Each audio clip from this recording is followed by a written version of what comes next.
Welcome, welcome. I think you all can guess what happened. Oh god, no, please don't tell me.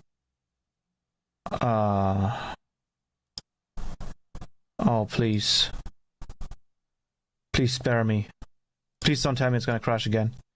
Oh no, oh no, oh no, oh no, oh no, oh no, no, oh no, no, no, stupid pizza. Okay, just please don't tell me it's gonna crash again. I just wanna add. Okay, I just wanna add just one plugin. Please don't crash. Test, test, test, test, test. Thank you. Just close the plugin. Thank you. You work. Awesome. Whew. Yeah, I fixed it.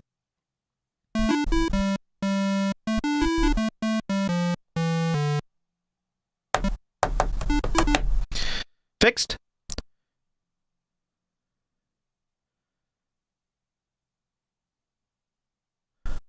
Thank you. Holy shit.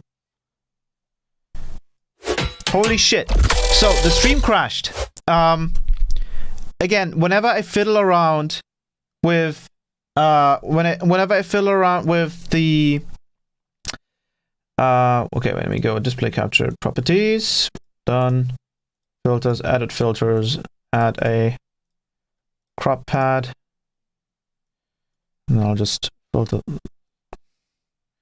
crop this until I get useful. Well, we won't be as like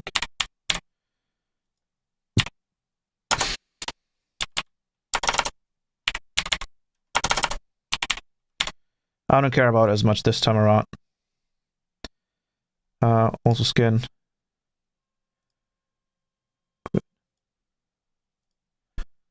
Okay, you hear the the right side. Let's do 200. Let's move this over.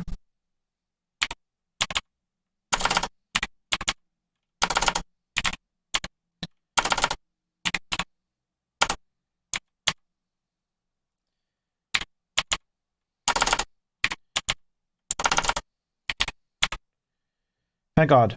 Okay. Okay, we're back. I'm very sorry about that. That's the thing. I'm not allowed to mess around with the filters on my microphone while we're streaming. When I mess around with the filters on my microphone while we're streaming, it's gonna crash. The stream is gonna crash. Just a few seconds after the stream crashed, my whole PC crashed. So, no, don't. We're not gonna do that anymore. I had to go back in there and fix it one more time. Luckily, now everything works. Very sorry about that. That is the kind of stuff that you have to deal with when you do live streams.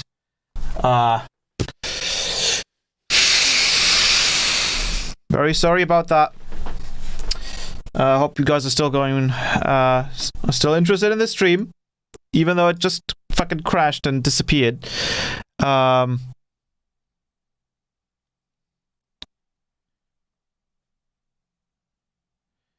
How did you fix it? I lost all hope. Be careful now. Hello. Lowest was 400. First one was 380 or something. Oh, can you guys hear this? Everything should work fine now. Everything should be set up correctly now. We should be good. We good? Please tell me we're good.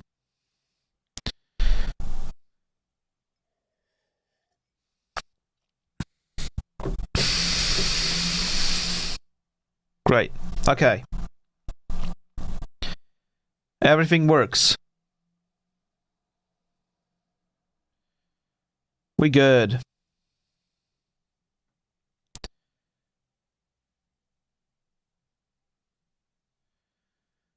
We good. 100.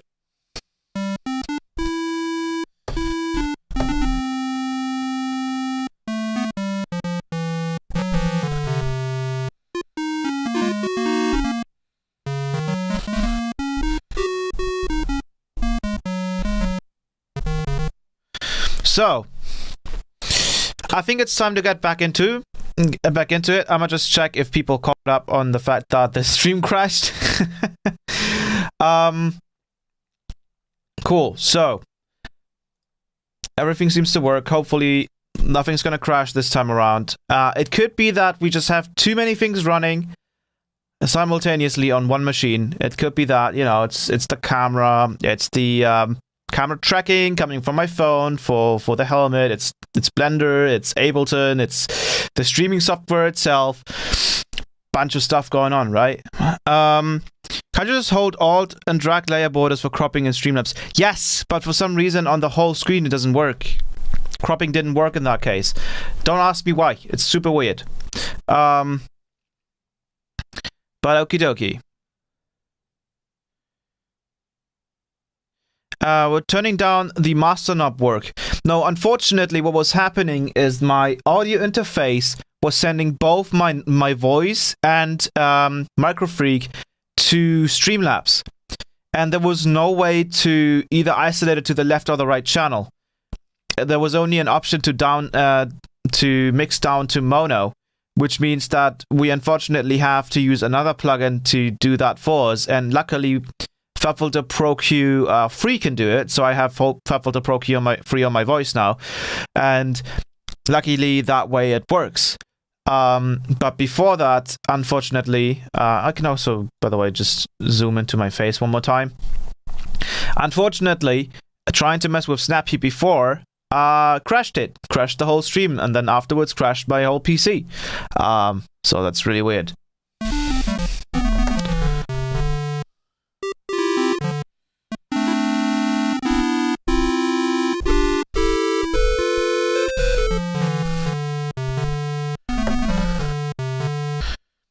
So in that case, let's also move the chat up a little bit here, because I think it was a little bit off placed on the snouts over here.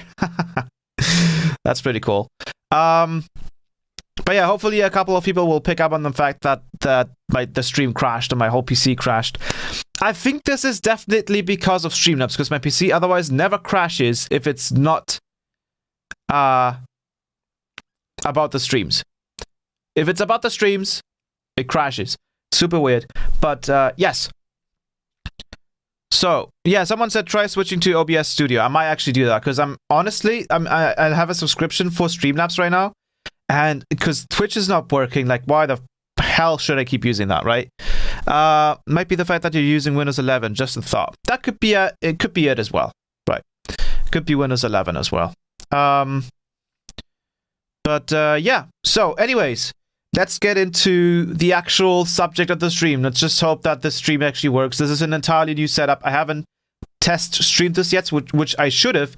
Unfortunately, this MICROFREAK only came in yesterday, so I didn't have much time left.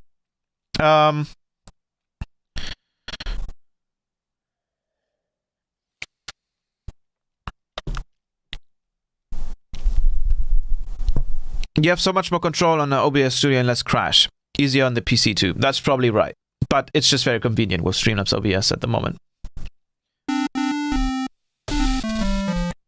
So, as we said earlier, let's just actually reiterate, because obviously the first stream crashed, right? So, this is the Arturia MICROFREAK. It is a hybrid digital / analog synth. Hardware synth, as you can see, these are my real hands right here. It's a analog / digital, synth, and it has a total of 18 whole oscillators, which you can see up here. So we have this little LED panel up here, which shows us the different oscillator types. And what's really cool about this is that it has one specific one specific oscillator, which is the wave user oscillator. And this one is amazing because what it allows you to do, it allows you to use the software that comes with Arturia's usual sims and other stuff, and it allows you to actually upload your own wavetables onto this synth.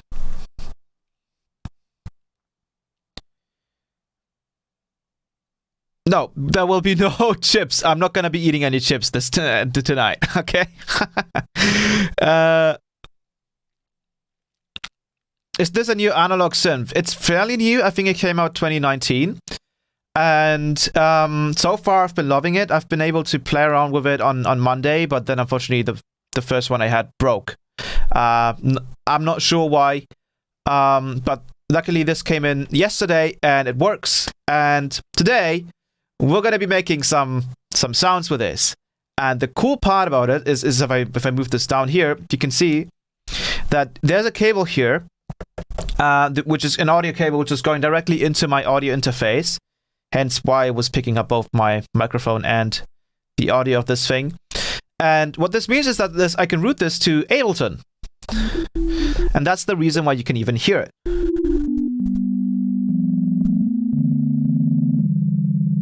And as you can see, if I'm going to just initialize the preset here.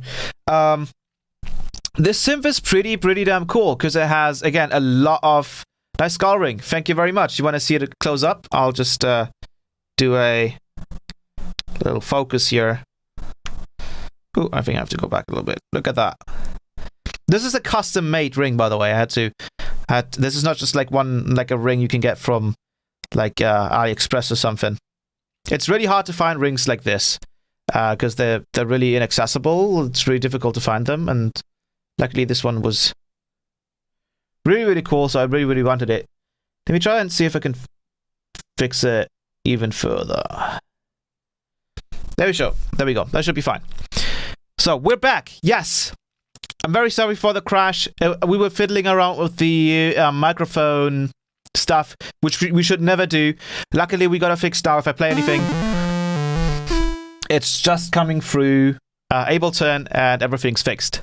So with that being said, I must switch over to Ableton. And you guys should be able to see everything here. I would probably actually want to do something really quickly. I'll be right back. I kind of need something.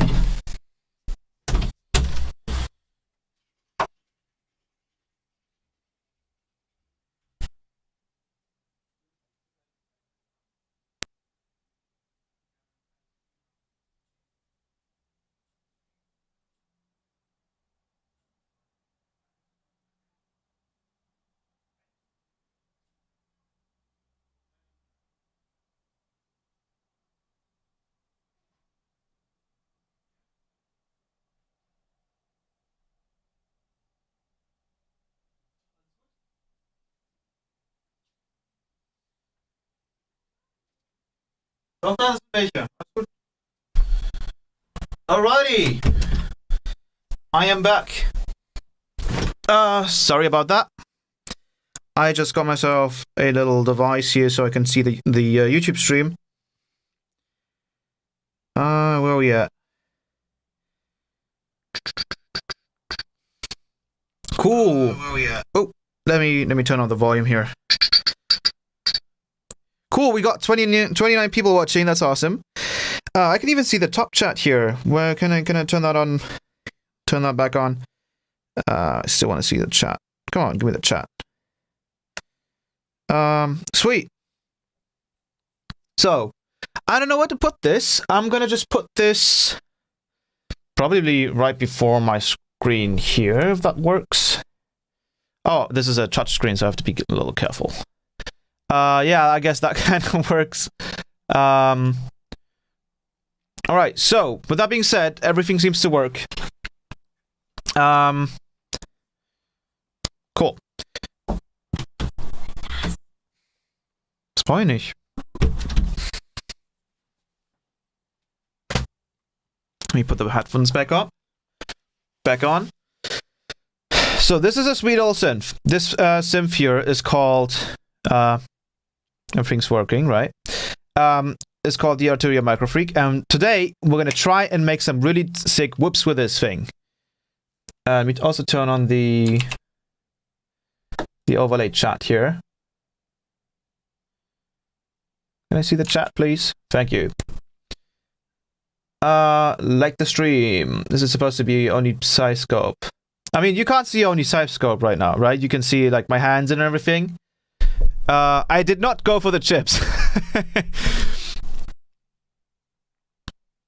It doesn't show Ableton right now if you're supposed to see it. You're not supposed to see Ableton right now. You're only supposed to see SciScope at the moment. But yes, so this is the synth. This is the Arturia MICROFREAK.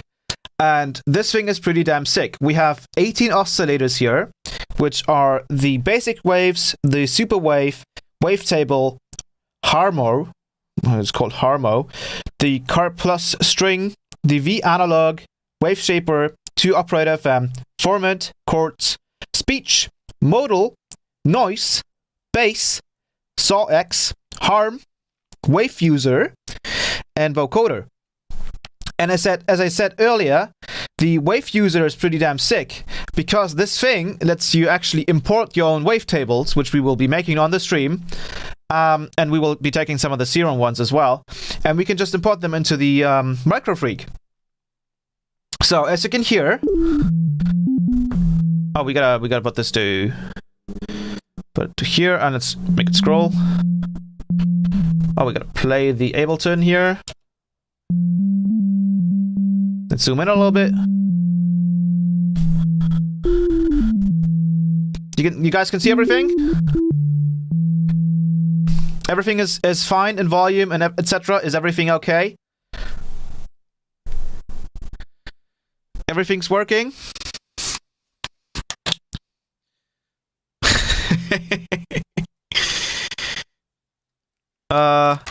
Modern Talking. Yeah, we could even load up Modern Talking if we wanted to.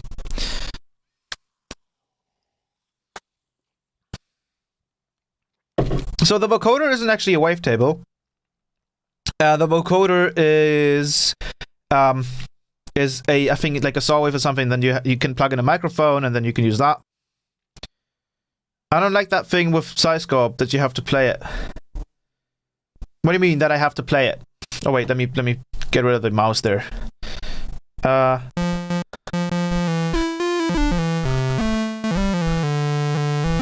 I just want you guys to be able to see the waveform there. I can probably make it a little bit smaller, like that probably, so it's a little less annoying, right? Oh, now you can see myself. There we go. And so let's get over the little sections here. So the bottom section here is the let's see if I can straighten that up a little bit. Let me check. I think I have to turn it this way around, right? This is more. I think that's correct. We have a little bit of a fisheye lens here, so I gotta straighten this thing up a little bit. There we go. So what we have here is I'm gonna turn down the helmet here a little bit. I'm gonna just leave it open. Is the MIDI keyboard down here? So this is a touch sensor MIDI keyboard, which means that it doesn't have any actual like keys that we can press. It's more just like a touch sensor with the more you add to the more of your finger you add, the more of an expression this has. So for example, we could do, I believe we could do, let's try this out directly on just on this little patch here.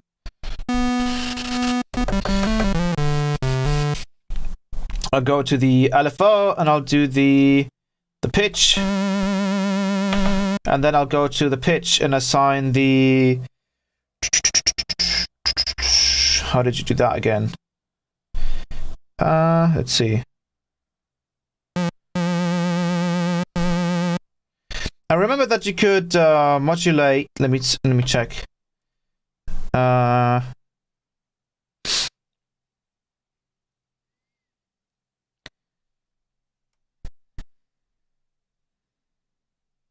LFO pitch.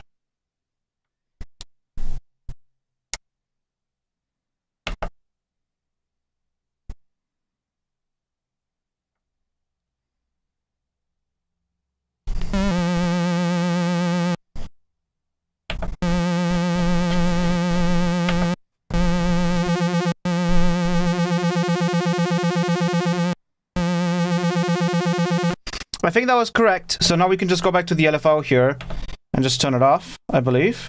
And then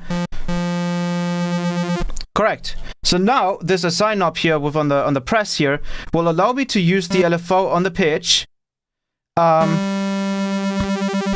Let's reduce the amount here, right? So this is a little extreme.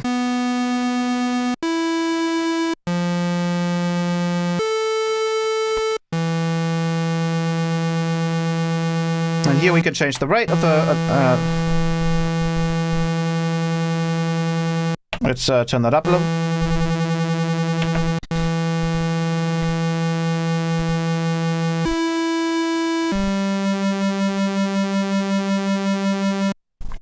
The assign section here is still a little bit of a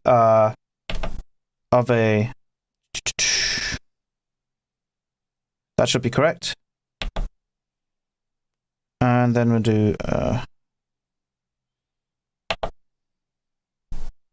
hopefully that's correct. There we go. Now we get it. Now we got it. Okay. There we go.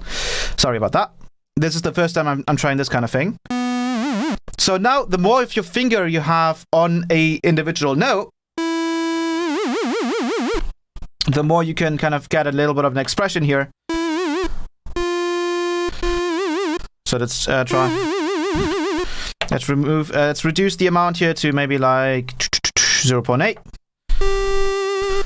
So we can do like a.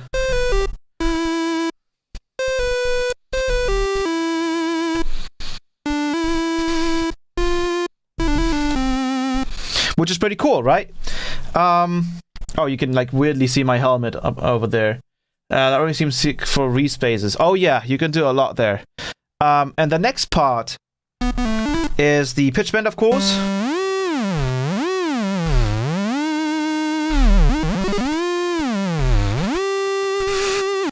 Pretty damn cool as well. So this is a very expressive keyboard.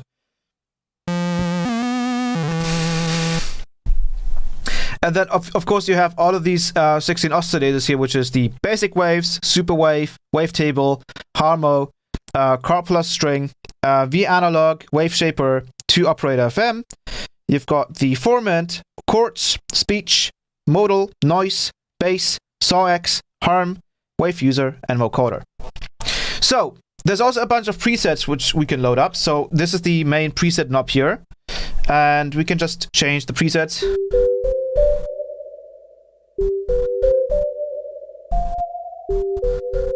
Whoa!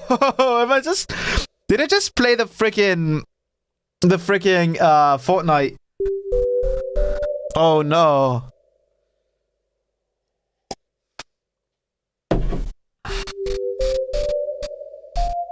Isn't that like the Fortnite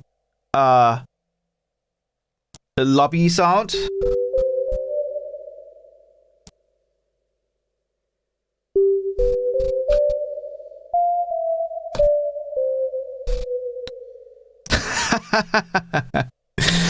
Play Among Us melody. Wait.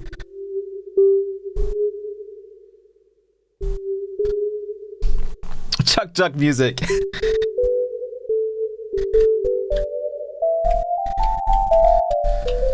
This actually sounds like it has reverb, but there's no reverb in here, which I think we can prove with the decay here.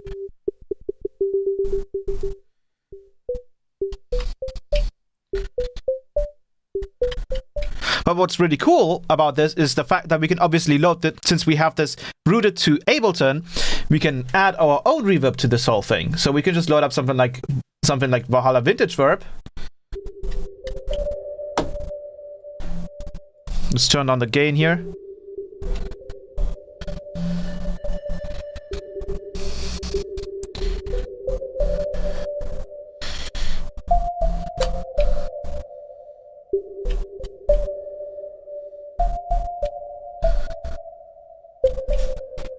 And then we have other presets like the motive sequencer.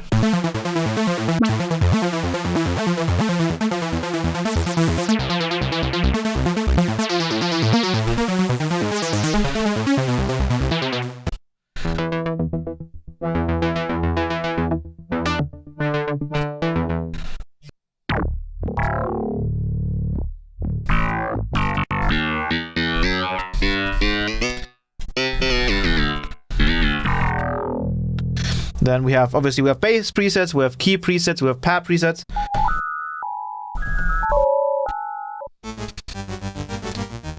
That's pretty cool.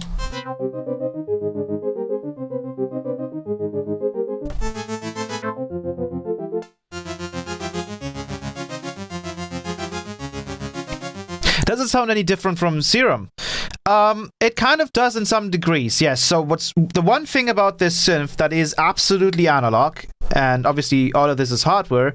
But one thing in here that is absolutely analog is the analog filter.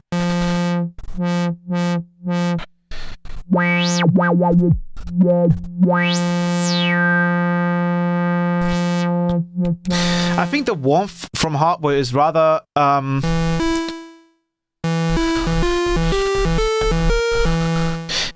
rather about the way you build the sounds on hardware. Is far less technical and far less robotic compared to what you would do in... Now, I'm not sure if there's some natural drift in this plugin like we had in the Monarch. But this filter here is supposedly analog. Oh wait, we have the vintage verb here on top.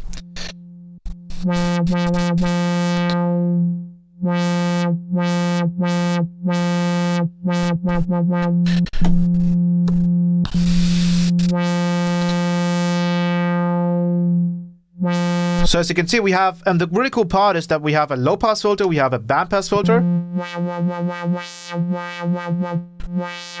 So you know what filter I'm going to use. We have the high pass filter.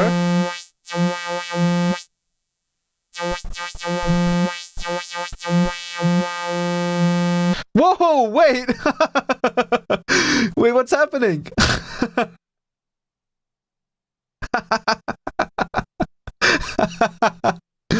Oh, what the hell? Is the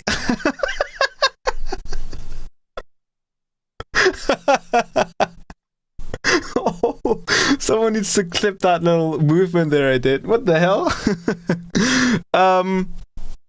Right, so was that on purpose? No, that was not on purpose.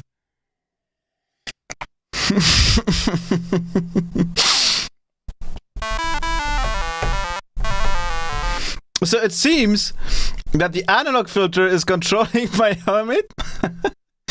What?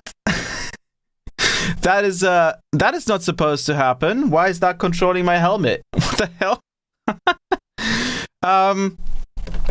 One quick way we can fix this is that I can try and use the normal power source and not have it connected to MIDI, or we can actually turn it off. You could probably try and just turn that off as a control option in Ableton. I did not want to have that be part of.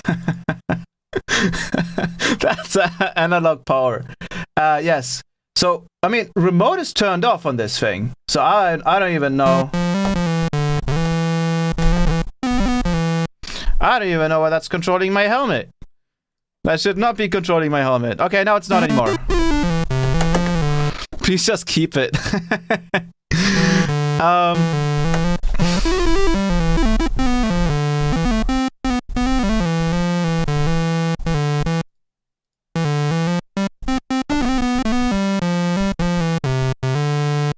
Coolio. So anyways, so obviously this is the MIDI keyboard. You have the pitch bend here.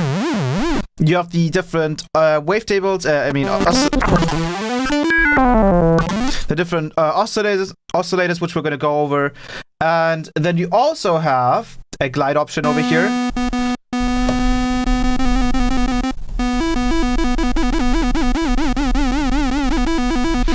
You have the analog filter, which is right over here, and you can change the type here. You have the LFO section. You have the ARP sequencer. You have the octave change here. Oh, I think we need to turn that up.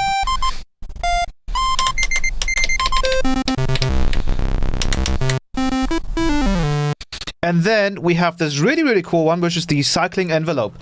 And I'm not entirely sure if you guys can see this, but this little window here is extremely important.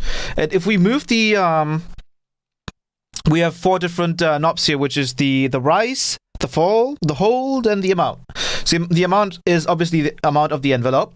And we have different modes for the envelope, the cycling envelope. So we have the envelope mode, which is basically just play it once and then that's it. We have the run mode, which is basically just constantly playing, no matter if you redo a note. We have the loop, which is doing the same thing. So it's basically just doing the same thing, but obviously this one's triggered, so re-triggers with a note press. And if you take a look at the envelope one, if we go ahead and mess with the rise, you can see that we have essentially a little bit of a envelope going on here. I don't know if you can see that. You can probably see that. And I'm going to make this really big because I want to show you something really cool about this. You even have like a little sustain here if you want to use that. And I think on run, we have a different sustain mode, so it looks more like that, which is also pretty cool. But what we can do is we can hold the shift button here, which basically enables all of the secondary modes in all of the plugins, or in all of the knobs that have it. If we hold shift and then mess with the rise and the fall knobs, we get this. We get curves for our little shapes here. So what we really can do here is this is almost like, you can kind of compare it to something that is somewhat similar. It's like a mini version of the LFO in Serum. So we have like a curve, an exponential curve, or the opposite, right? I think. And this is pretty damn cool. So this is A, D, S, but there's no R, right? There's no release. We have the main envelope down here, which has a normal attack, it has a normal decay, and a normal sustain. And then it has a filter amount, so you can kind of also apply this to the filter. So for example, if we did a little bit of an attack, turned on the sustain, turned up the decay / release, we could turn down the cutoff here, and we can turn up the filter amount.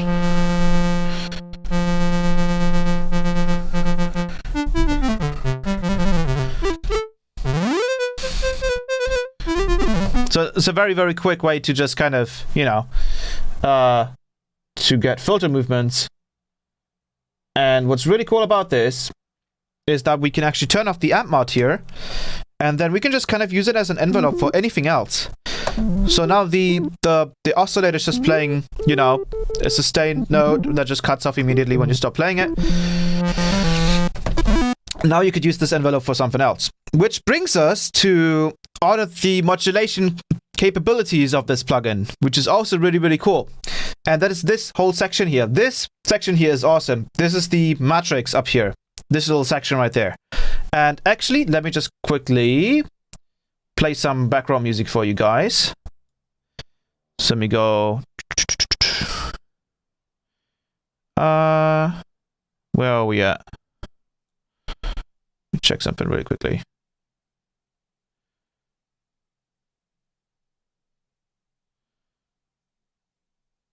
Right. Let me. Oh, I can just put this into. Oh, I can't. Oh, oops. This over here. Live stream assets. Where's the music at? Stream idle tune. So I'll have this playing a little bit in the background, right? There we go. So this is the matrix section right here, and this section is super cool because this is kind of like a weird way to modulate pretty much any parameter. You have some preset parameters, which is, as you can see right here, I don't know if you can read it. You should be able to read it. It says pitch. So it says pitch, wave, timbre, cutoff. So pitch is obviously just the pitch of the engine. We have wave, which is the main wave mode over here. This main wave knob. We have timbre, which is this one. And then we don't have shape, but we have cutoff, which is the main filter here. And what do you mean you don't hear the music? It's probably just really quiet, right? I try to make it really, really quiet. Why did what duplicate? Is that ADSR? Is that ADSR? Why did it duplicate? So this is a cycling envelope, which has a couple more options, including these different shape modes here for your envelope. So you can have a different fall shape in this case, and you have a different hold situation when you put it to run, for example. It's there, but it's really quiet. Yeah, it's supposed to be really, really quiet. I can make it a little bit louder if you guys want me to. There you go. Because I don't really want it to distract from this main synth here. But the matrix section is really awesome because it gives you not only these 3 different things you can macro, but also it gives you essentially 3 different things, 3 different parameters that you can choose. So you have assign 1, you have assign 2, and you have assign 3. Which means we can just press and hold assign 1 and then move anything in on this MICROFREAK, and then we can modulate it. So for example, I'll move the cutoff here and it'll detect the cutoff as it says here. We can also move the resonance. So we can basically just modulate anything with these 3 assign functions, whatever you call it, the knobs, the buttons, right? No, it was fun as it was. Don't want it to be too distracting either. Only meant to say that it was good. Okay, great. Let me turn it back down.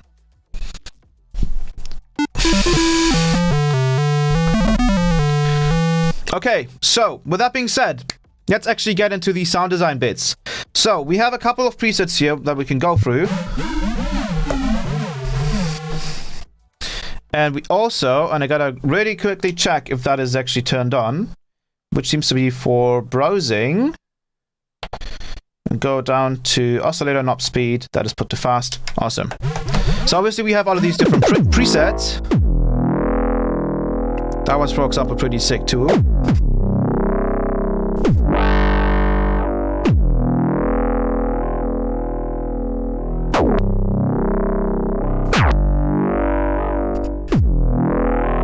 And then if we go over to all the way to the right here, we can load up one of these init presets. And this is where the fun starts. So what we can do now is we can start making sounds with this. And let's just go through all of these different oscillators that we have here. So I'm going to turn down the decay. And we're going to start off with the first oscillator, which is obviously the basic waves. So I can go through the first option here, which is the morph, so on the wave. Which basically, as you can see, if you take a look at the oscilloscope, I'll make this a little bit smaller, is, let's go a little lower, is all different types of waveforms. And weirdly enough, if you take a look at the oscilloscope, we get some very interesting shapes. We also have the timbre over here, which sounds to me like a PMW, so pulse width modulation, which it seems to be. Let's turn this to 2 beats. Let's zoom in a little bit.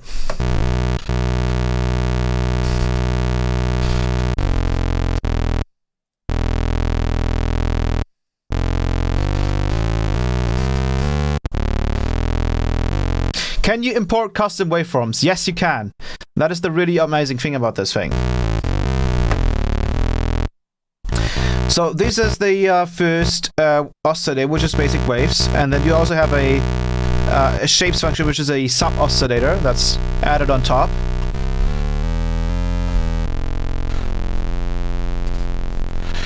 Then the next one is the super wave, which is basically just supersaws.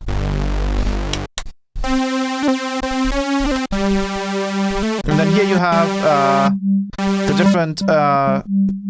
So you have a sine wave, you have a triangle, square, and saw, obviously, and then you have the detune, and you have the volume of those detuned other layers.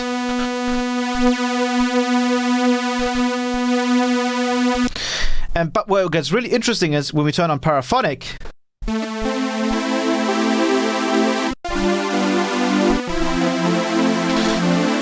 And what's really, really cool about MICROFREAK is that it can do, if you hold the paraphonic, what we can do is we can basically create chord stabs. So we hold paraphonic, and then just play any chord that we want. And now it'll play all of those 3 notes when we just press one note.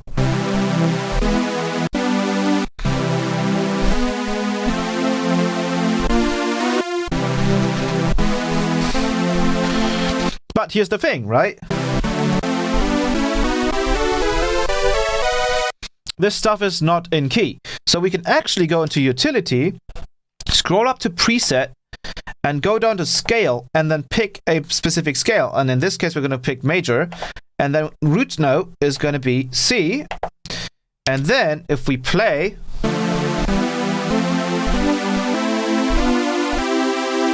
we now get basically in scale chords. And obviously, we only have a total of 4 notes that we can play at the same time. So I'm actually going to add, I'm going to go back into the settings here for the MICROFREAK.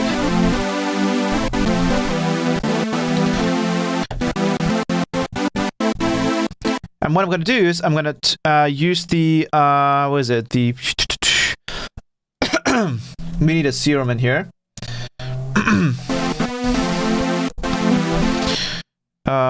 Let's see. Oh, I think I need to turn on the remote control. Let me check.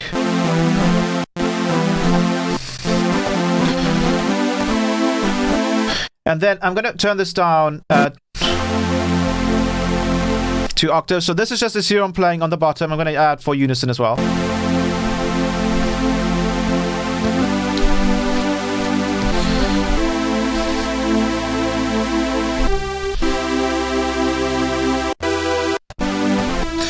And now what becomes really cool is if we hit paraphonic again, we can obviously do a 4-note chord. So we'll do.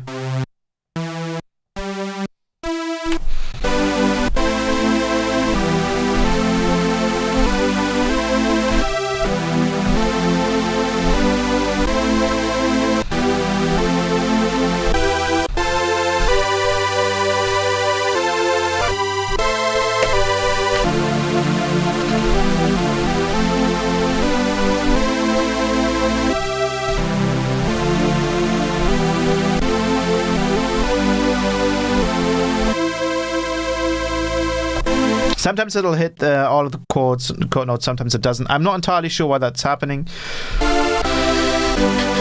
But this is pretty cool. And then combine that maybe with the arpeggiator, so we can turn on the arpeggiator and it'll just kind of loop that specific chord. And we can go into Utility and change the, I think it's in Preset. We can go down to the default gate length and we can turn that up all the way to 90.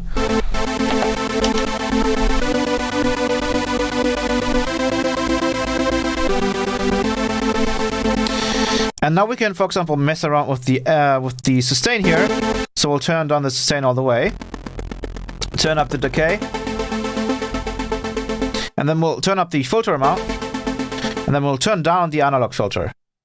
And I think that'll actually open up my helmet again, won't it? No, we're fine. And then maybe we also want to just filter the...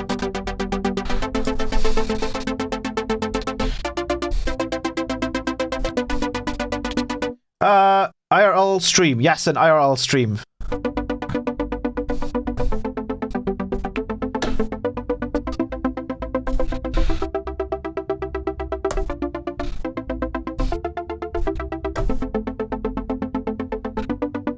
We can also turn up the attack.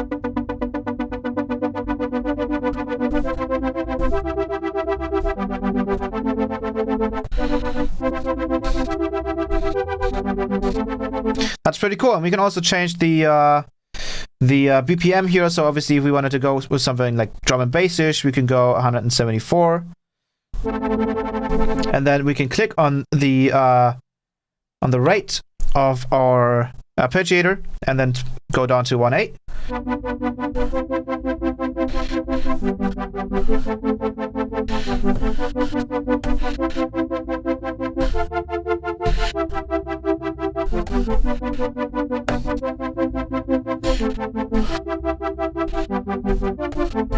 And that, you get the gist, right? It gets really fun that way.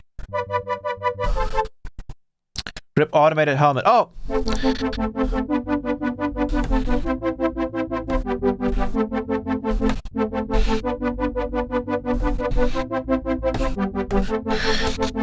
And what's really, really cool, and this is one of the coolest things that I've discovered with this, is that you can kind of distort things. So obviously the MICROFREAK itself doesn't have a distortion unit, but if we would, let's just turn off the paraphonic here.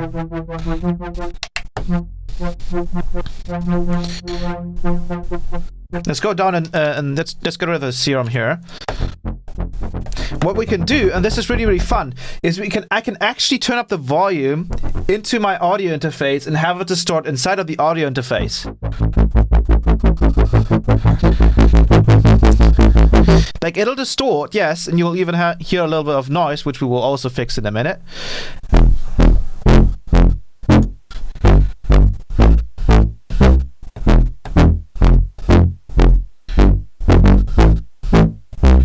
So we can get some extra sort of analog type, I guess, you can say, distortion.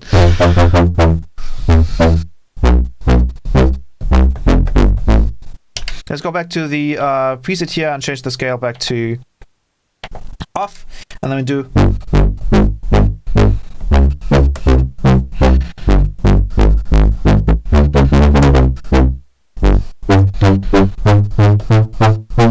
Give me switch it to a bandpass. Let's turn on the. Let's switch it back to like a message here.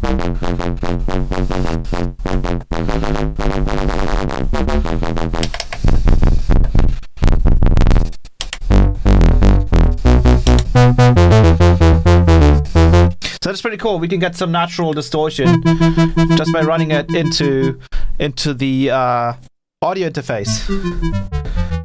But now let's keep going with the oscillator. So that's the supersaw oscillator. Then we have the wavetable. And let's just kind of reset all of these settings here. And let's go down. And now, this is the cool part. So the wave user and wavetable basically work the same way. You have the wave to change the table here.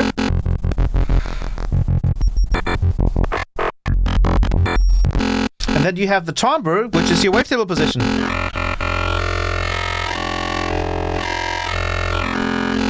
And then you have a shape here, which is your chorus.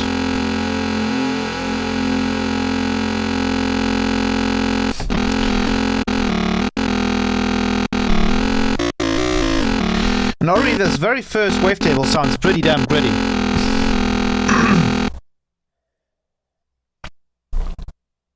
Is it lagging for you? And here comes the really fun part. What we can do now is we can actually, in Ableton, because I'm just playing it from Ableton here, we can add the end power rack to all of this.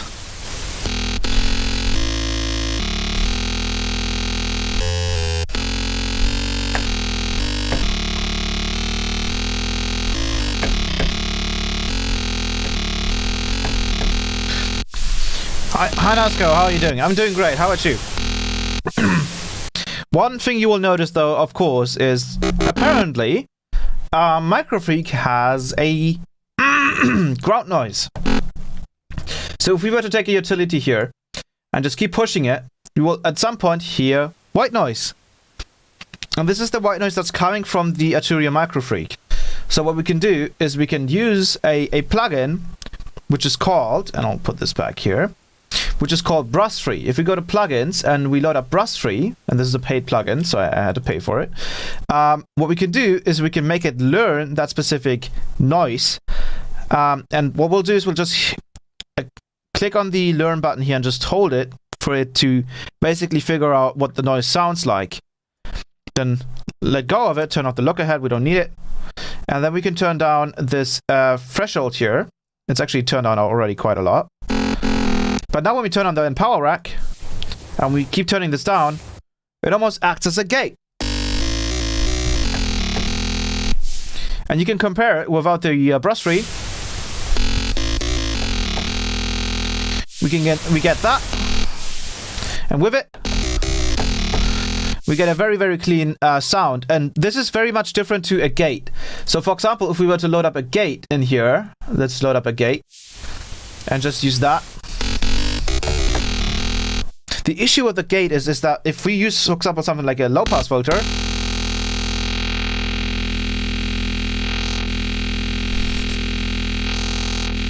you would still hear a lot of that noise.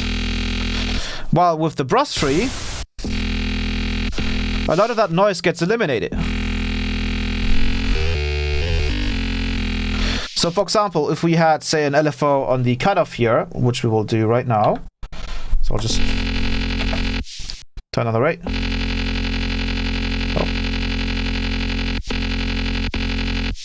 Oh. Do we have the right LFO? Oh, we have the cycling envelope. Let's just get rid of that. Let's go over to the main LFO and do the cutoff here. Let's get rid of that.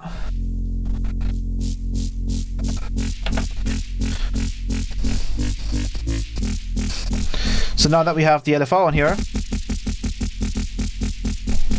you can try it with a gate, and you can hear with the gate it's far less smooth, right? We can also go back into the preset here. Actually, we don't have to. So in this case, brush-free is really cool because it kind of just filters out exactly just the noise that we need to be filtering out.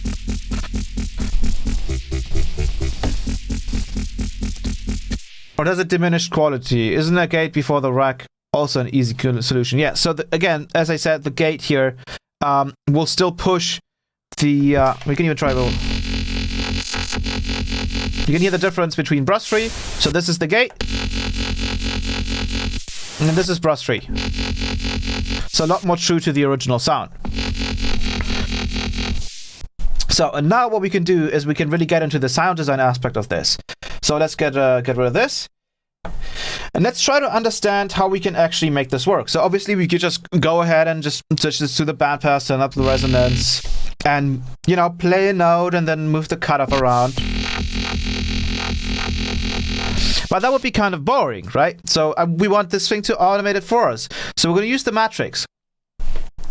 And the way it works is we have, so on the top here, we have obviously the things that we can modulate. And then on the side, we have the modulators. So we have the cycling envelope over here. We have the envelope, LFO, the press, and the key / ARP.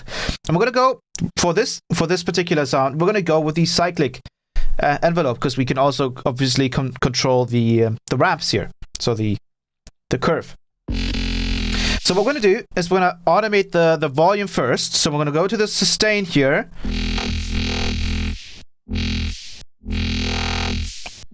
And we can kind of use the sustain as a way to modulate the volume. We could maybe even, let me see if I can even do the, no, we can't do the master, okay. So we're going to go to the cycling envelope, and we're going to go to assign one. I'm going to hit, we're going to click, we're going to hold the assign one button, and then we're going to move the sustain knob. And as you can see here, it now has the correct knob assigned. We're just going to let go of this button, and now assign one is basically the sustain knob. So now we can go and we can move this matrix knob here to, as you can see, the LED light here. We're changing the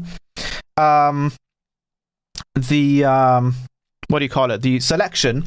So the light that is blinking is obviously selection here. So we have the LFO modulating the timbre, and we want the cyclic envelope over here to modulate the sustain. So we're going to go over to assign one and then cyclic envelope. Very, very simple stuff, right? So now we're going to hit the matrix button, and now we can do the amount here. So we can go negative and we can go positive, and we're going to go all the way positive. One important thing about these knobs here is that they all work on a velocity factor, I think it's called. So basically, the faster you turn the knob, the more change in rate or in value you're going to have. And this was something that was a big issue with these four digital oscillators when I took a look at the review videos, is that they were extremely slow.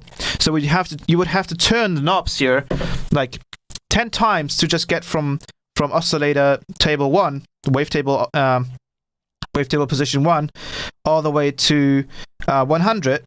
It would take forever, but luckily they fixed that. So, with that being said, let's see if we need to reposition this bad boy. There we go. With that being said, what we can do now is we have the cyclic envelope on the assigned one. I'm going to click on it, and I'm going to have it on, oops, I'm going to go back here. Let me get rid of the cutoff. We can remove a modulation by just holding the button. And we're going to go to assign one, click on it again, and we can see we have a cyclic envelope sustain amount of 100. So now we can go and turn the sustain knob all the way down, and we should have something like this.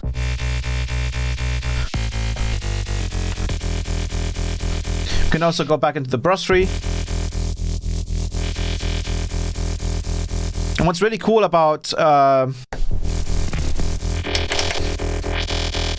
there we go. Now you can hear it, and now we can mess around with the speed of this. So currently it's on run. You can switch it to loop.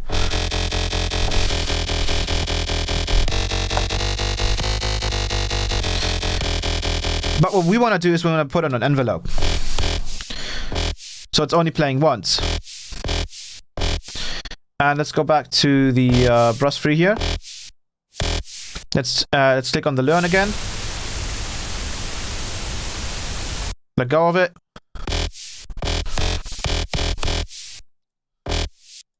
Maybe add a little bit of a gate after it, because we can kind of like use that just a little bit.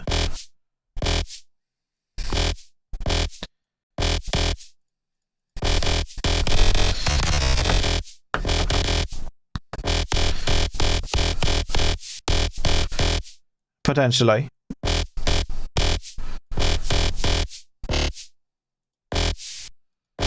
There we go. So now what we're going to do is we're going to mess with the rise and the fall here. So we're going to do a little bit of an opening and then a closing.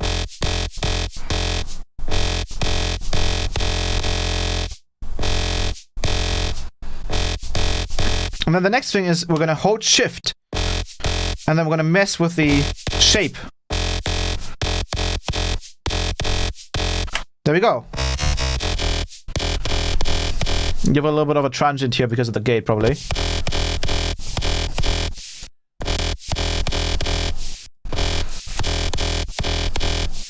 We might want to turn up the rise a little bit.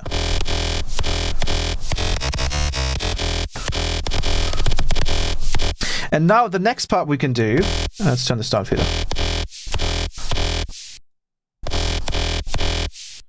let's turn this, is to mess with the filter. So currently we are on the low pass filter, which is obviously not doing much. So let's go over to the cyclic envelope and let's go over to cutoff. I'm going to switch this to the bandpass filter and turn the bandpass filter all the way down to 16 Hertz. Turn up the resonance. And then we're going to modulate the cutoff of the bandpass filter with the cyclic envelope. So we're just going to click on it.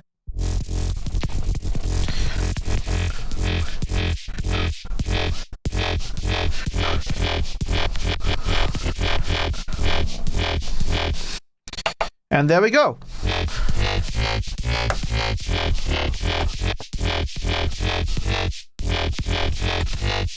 And now what we can do is we can not only modulate that, but we can modulate even more things. Let's go over to the timbre here, which is the wavetable position, and modulate that with the cyclic envelope as well. So let's move the timbre around a little bit.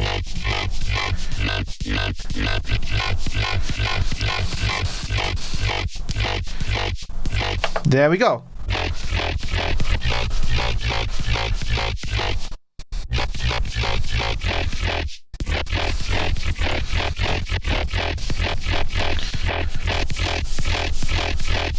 We can also put the brush free after the OTT here, after our rack. But generally speaking, then it's not going to work all that great, right, as you can hear. So that's where I usually have it before.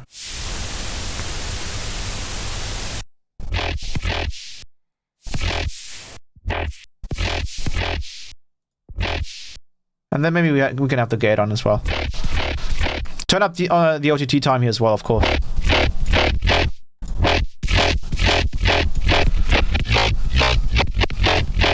So now we basically got a kind of like a growl out of the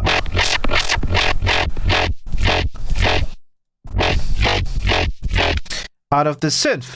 And we can go on and just switch the wavetables here. So let's go with table number 2. That sounds pretty weird.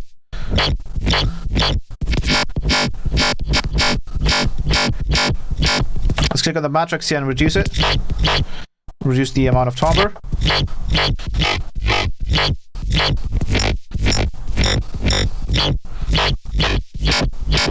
Let's go over to table 3.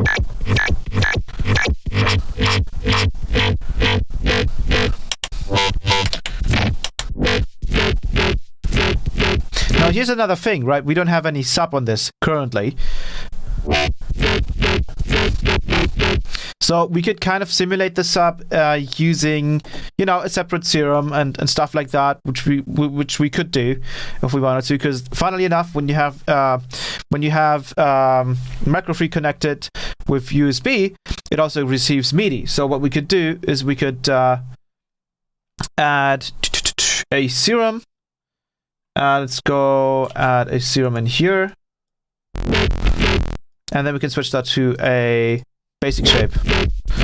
And what we could try and do is we could use an envelope follower.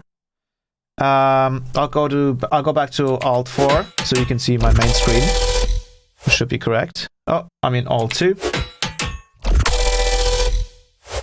So this is the setup here. And what we're going to do is we're going to have the serum also triggered. And then we're going to add a utility, and we're going to go back to our main section here. We're going to use an envelope follower. I'm going to put that onto the serum utility gain, and we'll put this to 50%. We're going to group both of them, and then we're going to use the end power rack on the group. So now we have a sub. Let's push the gain here. Let's put the Syscope Pro onto the group. And now we've generated a separate sub. And obviously the serum here is only going to play whatever the MICROFREAK is going to play. So we can obviously exaggerate this. We switch back to all.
There we go. Sorry about that. But yeah, what I was saying.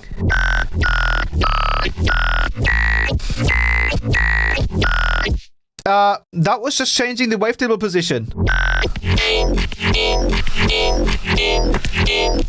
And we could obviously switch it to a low pass if we wanted to.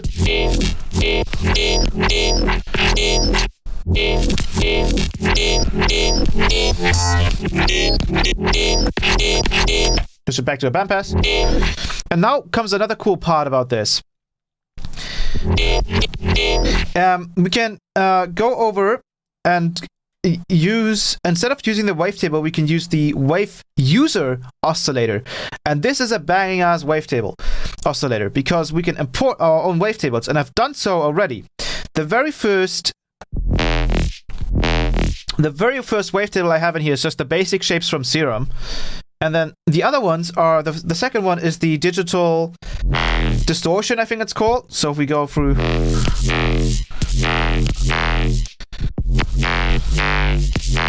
But the other ones are all of the spectral... let me load up Serum so you can see it here. The digital... Now the spectral... Let me turn this up a little bit. Boom. The spectral monster wavetables in here. So I've imported all of these just as a test. And they sound banger. Let's go over to table number 4, which is very scarified. So, and let's listen to this. Let's turn on the topper.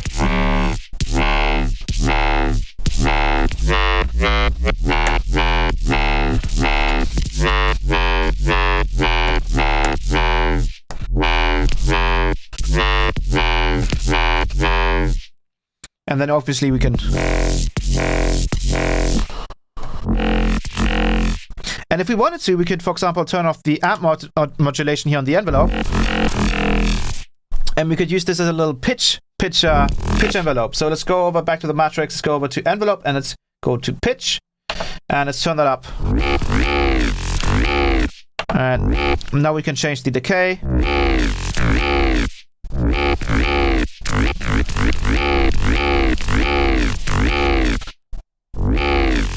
Turned on the filter amount. I think the envelope here might be doing positive and negative.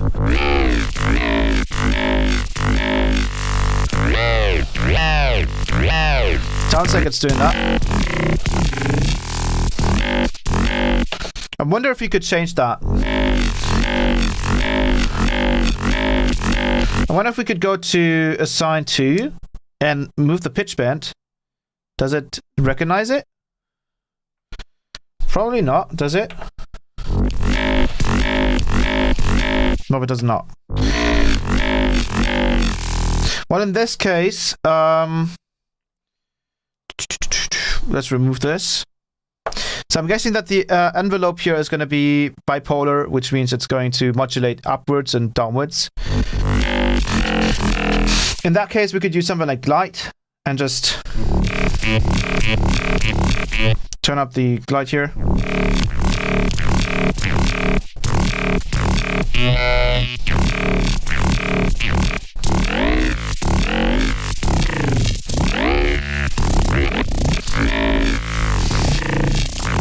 I wonder if you could change if it were to be bipolar or not bipolar, basically, right? We could also try and use the envelope for the cutoff and the filter and everything. But another cool part here is that we can use the ARP sequencer. So if we turn that on, the ARP sequencer, we can change the BPM by clicking on this. I'm going to change this down to 150. So let's do that.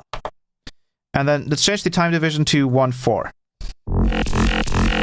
Let's go to utility, go to preset, and scroll down to where is it? Default gate length, and turn that up to 90, which it already is at.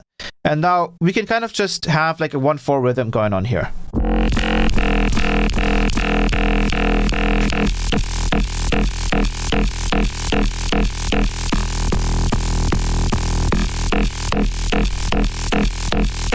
Turn on the amp mod again.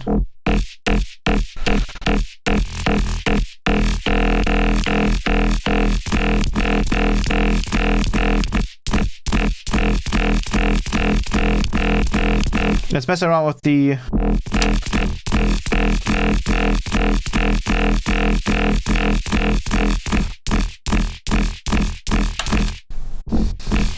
we can also turn on this little light over here, which is called hold. So when we turn that on, we can just click on a note once and it'll keep repeating itself. Or I'll just hold it, right? So now we can just mess with these settings here.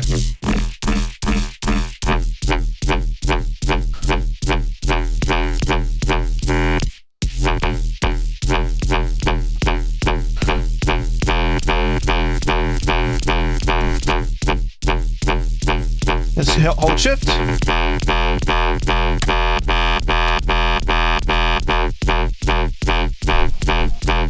Let's go over to the timbre up here.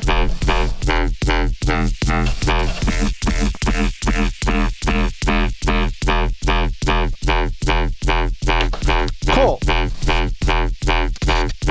Yes, and as someone said, we could then record that into Ableton, of course, if we wanted to. And then the other cool part is we can turn this master volume down. And something like that.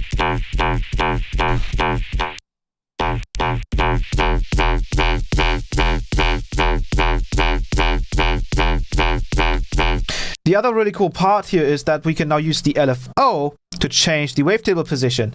So let's get rid of the timbre here on the cyclic envelope. And let's go over to the LFO and use that on the timbre. And we're going to turn that up quite a lot.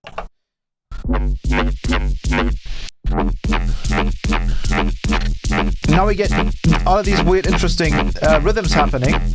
Let's change the rate of the LFO here. Switch it to a triangle, to a saw wave, and now you can start to see where this is going. Let's mess with the timbre, with the wavetable position, and we can also switch it to loop, and then get some interesting results.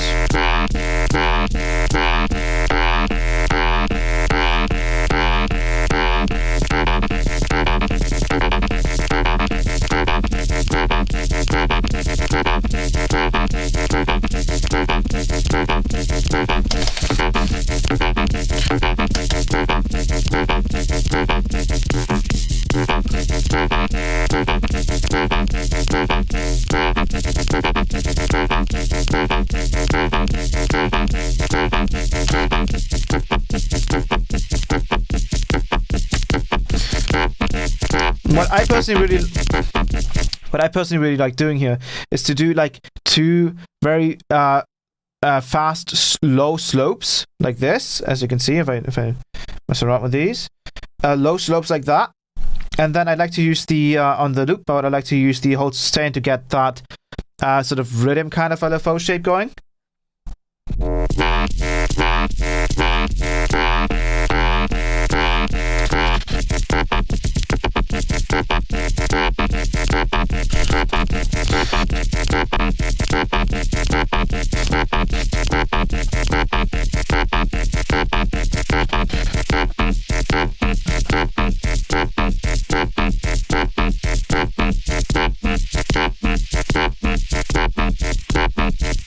Now we can get these. And I believe what we could even do is we can go to assign free. You can go to assign free and change the hold sustain. So we're gonna hold sustain assign free here, and we're gonna move the hold sustain here, and then we're gonna go to LFO again, and we're gonna change that over time with assign free. So we'll turn that up and see what that does.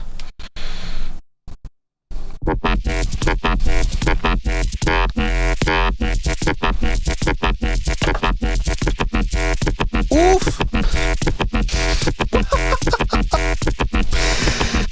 Dude!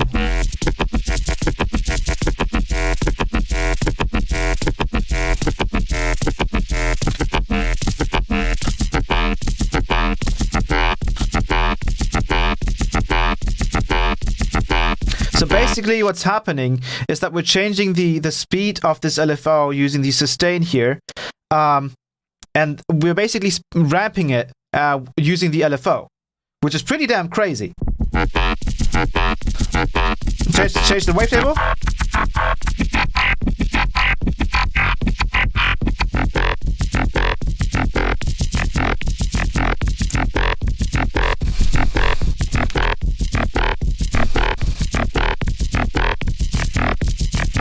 You also have a bit crushing function here with the shape.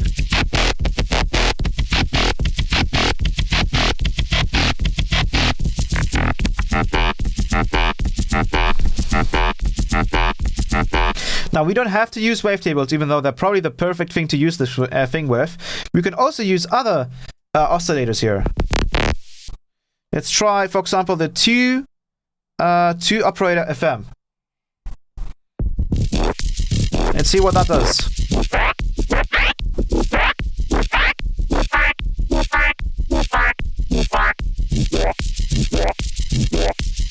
Let's try getting rid of the timbre modulation here. And see what that does. Sounds a bit like an FM bass.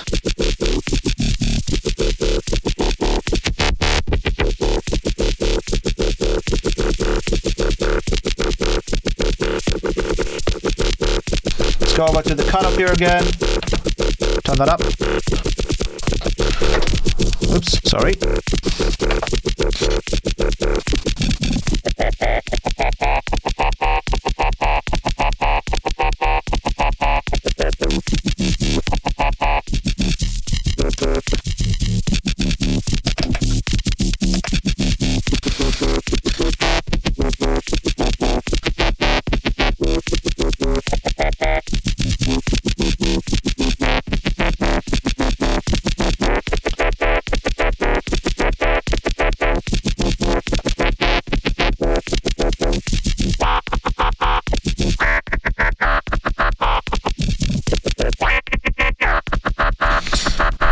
So it seems the issue here is that these FM oscillators aren't really tuned.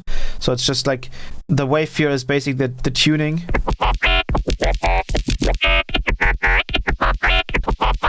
So let's try some other wavetables. Let's try the wave shaper.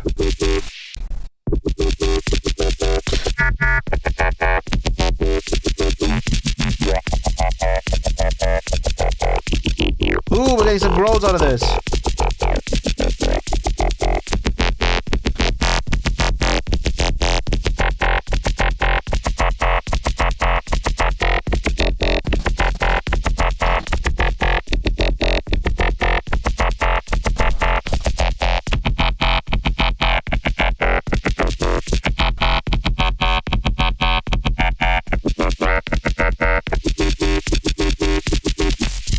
So we could try using the timbre here, being automated by the cycling envelope.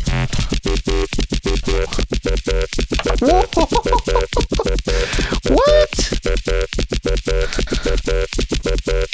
Mess with the brusserie. So you can tell if we didn't have brusserie active, it would sound like that. Because obviously you're using so much OTT in here.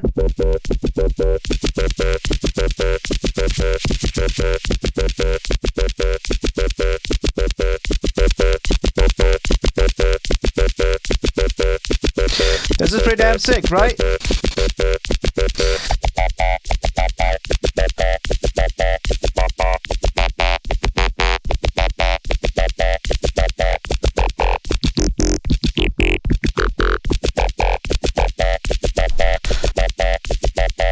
Let's go back to the wave user here. Because we can also change the shape of the LFO to be on 1.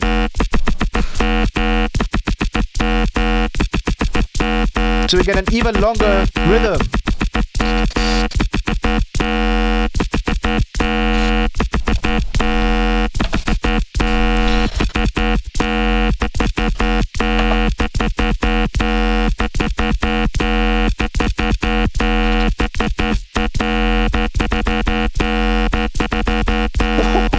Oh, listen to that.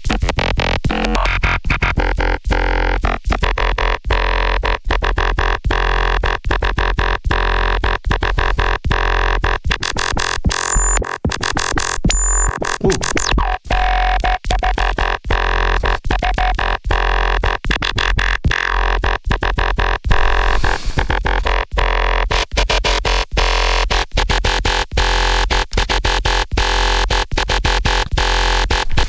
Let's also try to putting that onto the pitch just a little bit.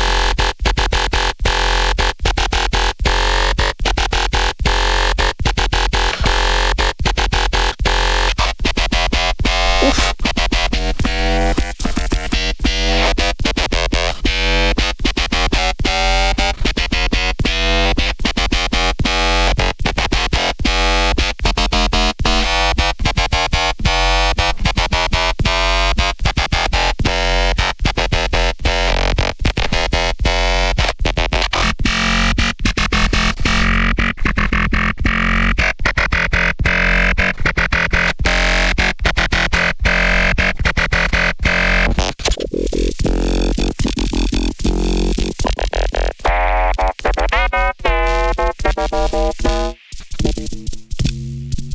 So the modal one here is pretty cool.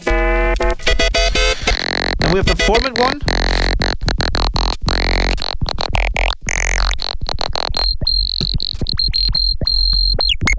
Whoa!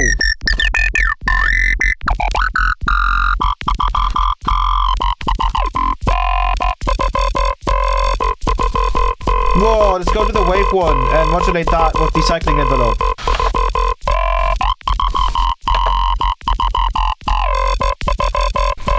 Let's mess with the shapes here again.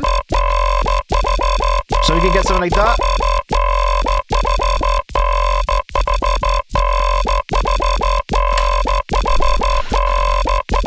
That's pretty damn crazy.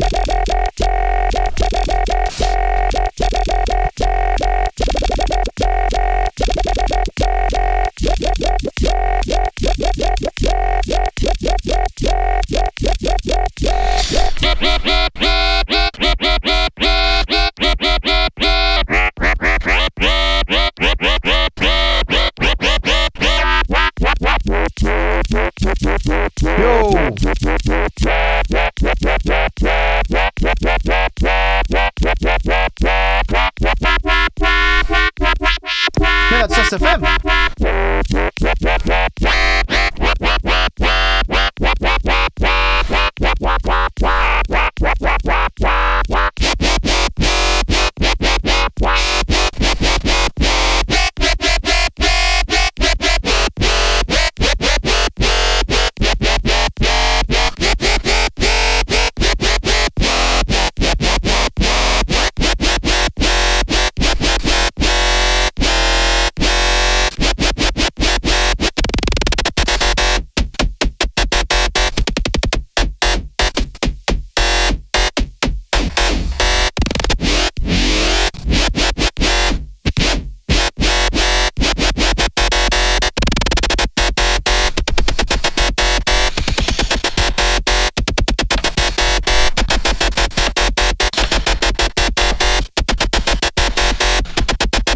That's pretty damn cool.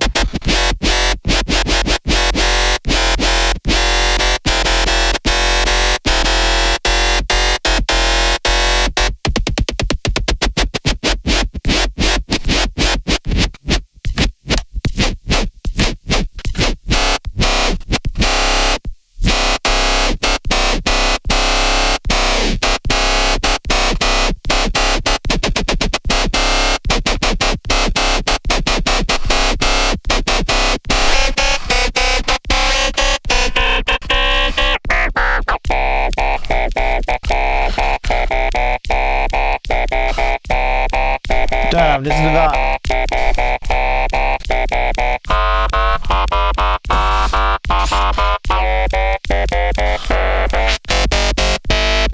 You can even do the feedback here, even though we're using all assigned parts here, which is kind of doo-doo. So let's remove this one and see what that happens. That's probably just the sustain. So let's try doing holding that and doing the shape. And then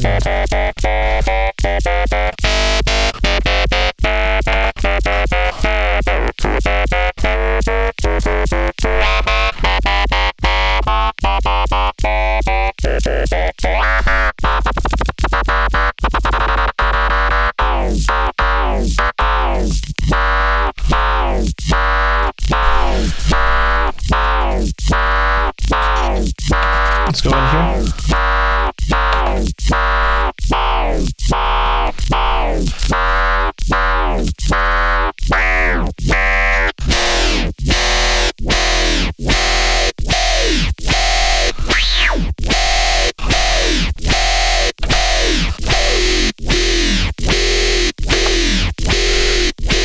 Whoa.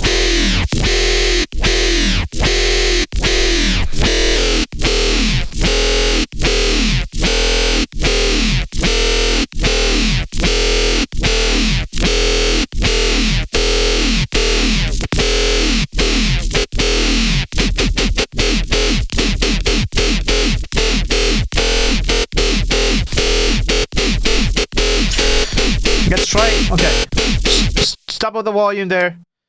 1 second. Let's try to make a rhythmy kind of bass, right? So what I'm going to do is I'm going to add a little bit of a delay in here and use that as a basis for our...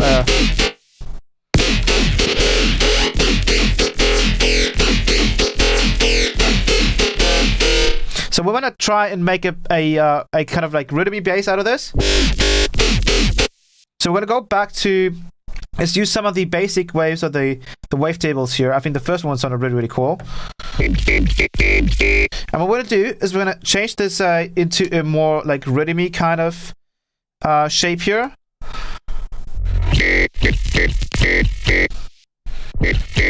Let's go back to the assign number 3 and then turn that up a little bit. And let's try to do a...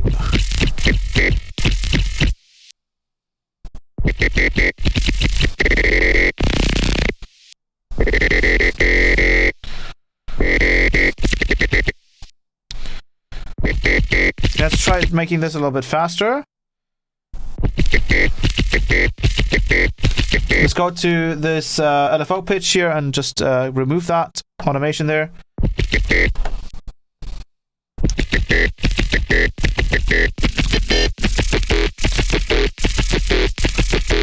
Let's actually go back to our own wavetables.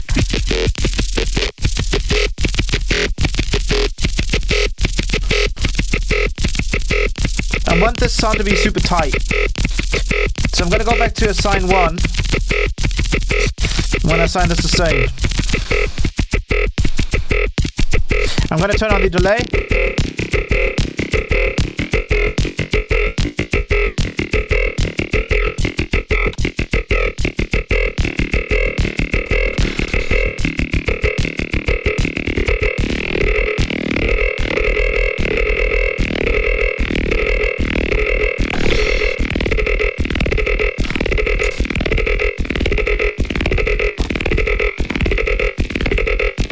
Try messing with that.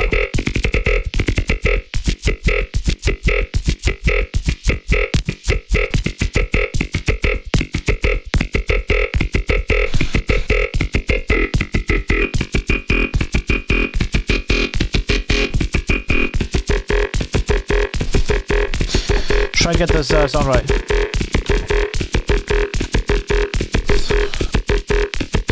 Almost getting there.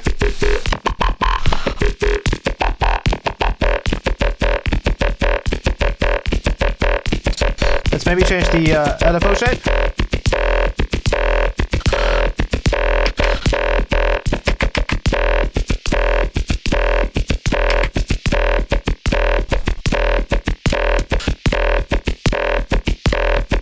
Let's change the, let's go back to the LFO and change the timbre.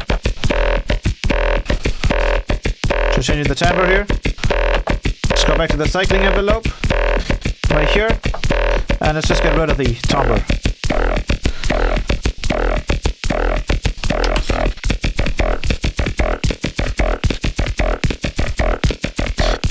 Almost reminds me of that specific rhythm in one of Virtual Riot's track, which was called what was it called? Tokyo something. Also had like a rhythm like dot dot dot dot dot dot dot dot dot dot. I don't remember what it was called.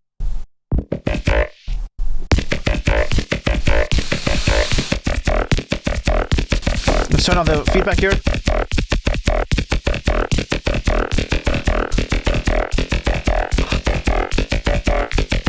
Toho rhythm, exactly.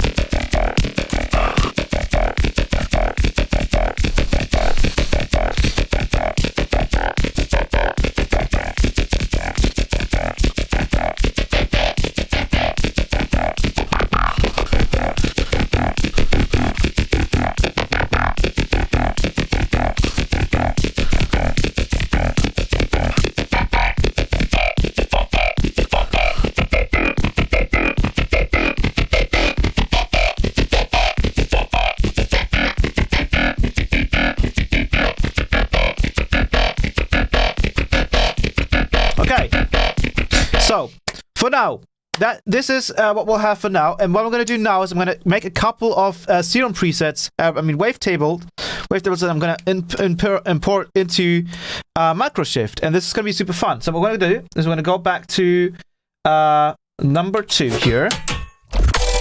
And we're going to just kind of leave the size scope on here. I'm going to stop playing that. Let's check that everything works. I think I have my my helmet disabled here. Okay. So what we're going to do is we're going to load up. And this is something that I did on the Patreon exclusive live stream. Is I showed how to do really good wavetables from these base glitches that are included in my Patreon sample pack. By the way, for everyone who doesn't know, I have a Patreon which simultaneously launched with all of these new live streams. And on there, you get access to exclusive live streams, sample packs, racks, one-on-one lessons, and everything. And this is something that we discussed in the live stream from yesterday, is how to make really good wavetables. So I have a simple serum here, and I'm not going to go over how to like really make them, because you will see it, but I won't really explain much. So I'm just gonna go ahead and go in here and just import the first base glitch, which is going to be glitch 08. And that looks pretty good. Let's select these over here. Go to add remove multi-selection. And let's also remove maybe this one. Let's remove this one and this one. Want to keep it down to 32 if possible. And let's see what that sounds like. Let's scan through it on a bar. Let's go ahead and zero fundamental faces. Still too many. So let's go and get rid of some more. Let's get rid of these as well. Let's actually get rid of probably some of these. Oops. And let's do the same thing again. Oops, I need to press this.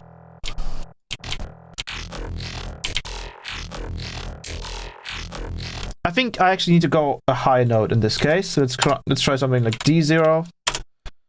Play that again. Let's get rid of all of these here. Let's go to what was it? Red remove. Multi-selection. Oh, oops. Fundamental thing. Sounds pretty accurate now. Probably still too many things going on, so let's try to cut them down still a little bit. And get rid of some of the ones that we don't really need. Let's get rid of these ones that have barely any information in them at all. And do these around fundamental. Let's try the regular crossfade. Sounds pretty good. Let's do the fade edges.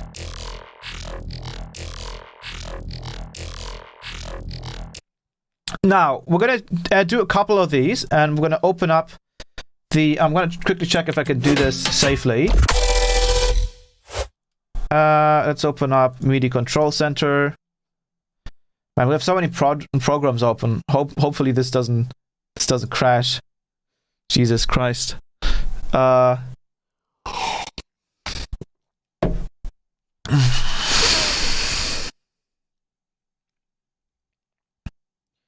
MIDI Control Center seems to be struggling right now. Oh, there we go.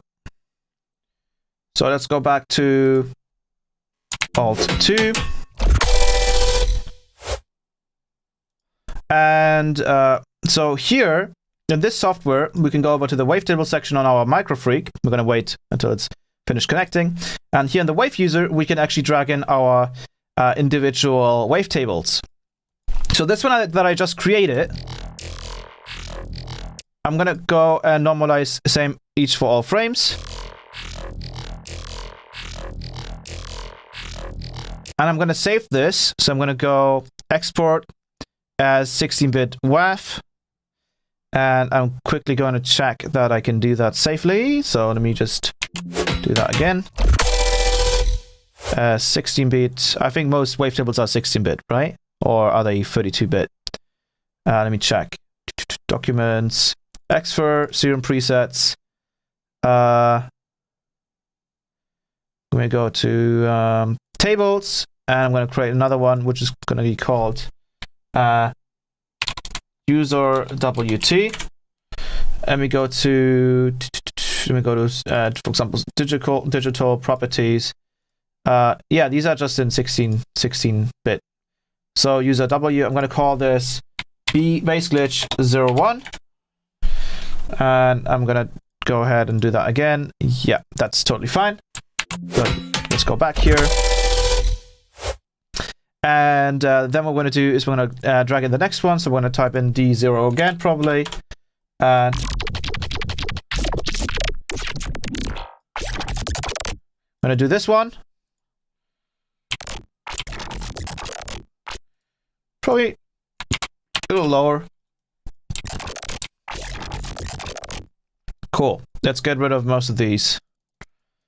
Most of these little parts here that aren't too interesting. Let's get probably rid of most of this stuff here. And then we're going to go to add remove, multi-selection. Now we're left with 33, so maybe we can get rid of this one as well. And now we should get some pretty decent stuff. Let's go more of crossfade. Let's also go to fade edges. You can also try the zero fundamental phase. Doesn't sound too good, so let's go with crossfade. Sounds pretty damn dope. And let's go ahead and export this as well as BG02. And if we go back to here and we go show Serum presets folder, we can go to tables, user WT, and we can see them here. And now what we can do is, and this is the fun part, is we can go over to our MICROFREAK and we can drag them in here. So we can just drag these two in here. Bam. And now it has them in here. And now what we can do, let's make a third one. This one's pretty damn cool. So let's go again with D0. Drag it in. And in this case, I want to keep most of the end here, because these are not too many wavetables anyways. Let's go back to crossfade, normalize max from all frames. See what that sounds like. Let's fade edges. Pretty damn cool as well. Let's go ahead and save this as well. So we're going to go export 16-bit BG03. Now, the next thing we're going to do is we're going to ask ourselves, do we want to squarify, do we want to not squarify these and do that stuff in post, which we totally can with a flanger? Or do we also want to have squarified wavetables in here? That is the question. We can try one more if we wanted to. This one's pretty damn sick. Ooh, you're going to like this one. Can you guys hear these, by the way? You can hear them, right? I think you can. Let's drag this one in. It's probably a little bit too fast or a little bit too much content. So in that case, let's try something shorter. Let's try this one. It's probably more like an E. Yeah, that's it. Let's get rid of some of these. Actually, we only had 32, but let's still get rid of them. Let's go crossfade, fade edges, normalize maximum all front frames. Let's undo this and let's try the zero final.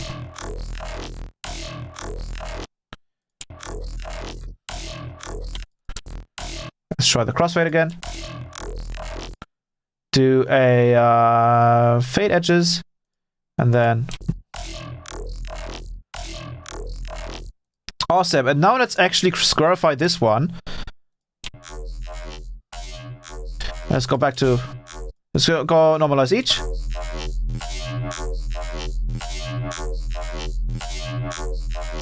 Cool, and let's go ahead and save this one as well and call it BG04. And let's see how many we have in the program. We have one more left. And in this case, we can just try doing a... Let's try modern talking. You know what? Let's go ahead and go with modern talking. So I have in my massive wavetables, I have... where are they? I think an analog electric. I think it's... no, it's actually the digital hybrid. Modern talking. Let's drag this in here. There we go. And obviously you can pick your absolute favorite wavetables. You can even like kind of Frankenstein your own wavetables in here, because obviously we only have 16, but that's usually enough in this case. And then all we do is we click send to MicroFreak, and then it's going to transfer all of these wavetables. It's usually pretty quick. And then we can go back to the MicroFreak.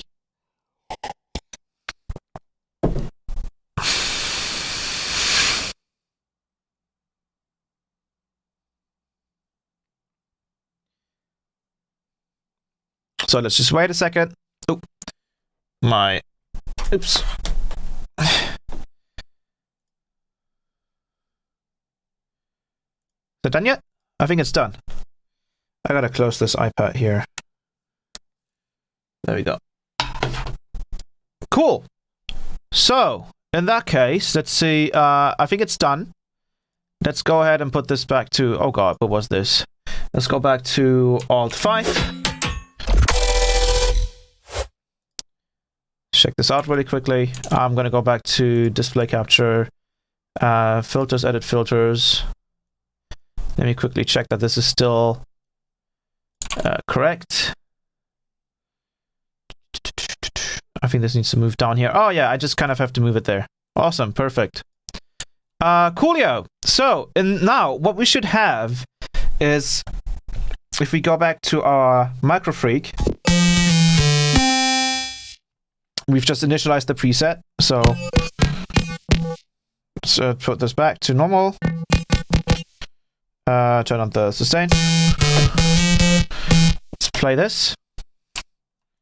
Make sure it's probably looped somewhere. There we go. We can now get rid of the other serum that we have in here. We should now be able to, and everything's fine, right? Yes. We should now be able to. We need to play this. I'm going to turn off the power rack here. And the brush free for now. And the sub.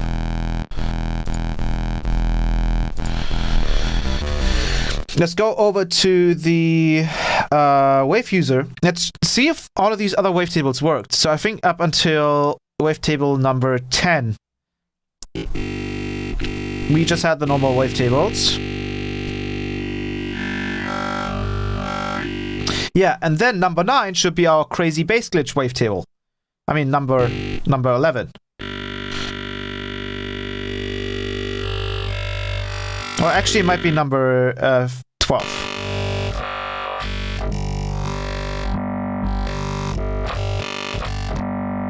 And I think we're correct.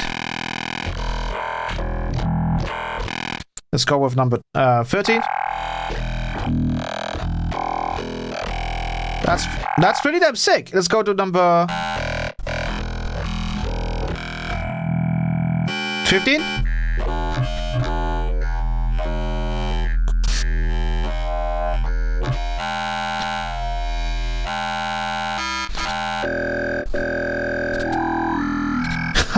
And then we have the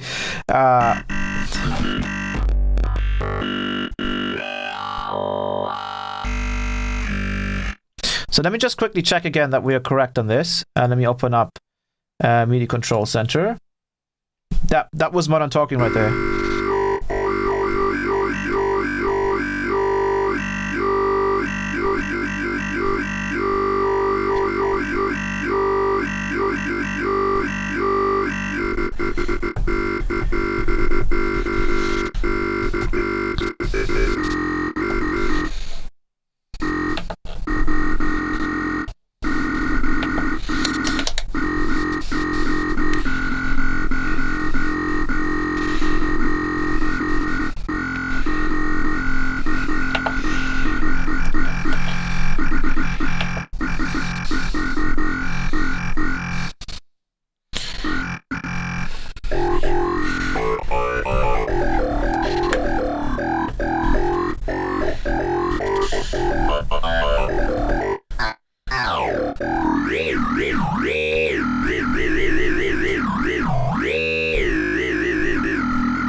Oh, that was sick.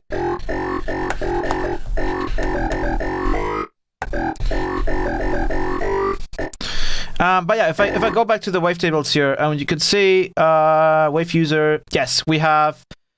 So 12 to 16 are our new wavetables. Let's try recording that. I think it was doing the random.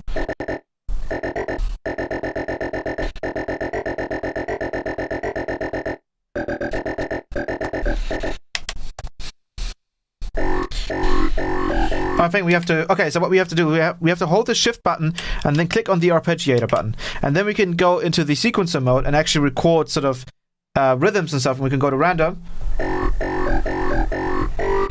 and then that should have recorded. Let's go turn on the.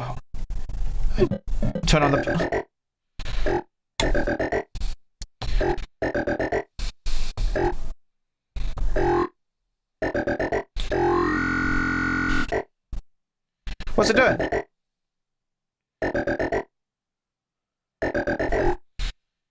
Let's go order B, and let's go random.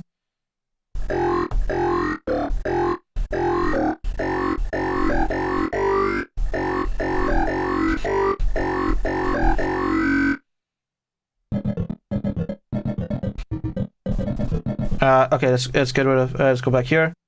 Get rid of it. Sup? I guess that works. Let's go. I'm still a little confused by.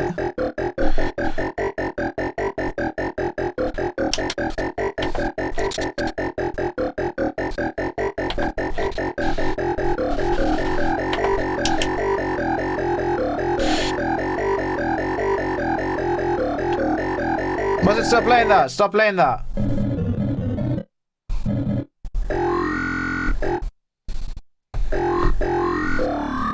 No, get rid of that. Delete it.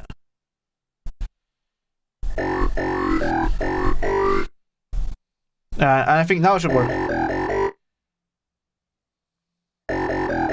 There we go. Now it's doing it. And now we can go into the preset section here, I believe. And we can go into the sequencer length. And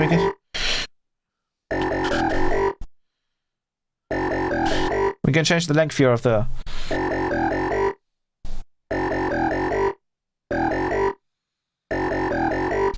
So if we do 16, if we do 24, then we can do a. Let's delete the. Let's delete this. Let's do random.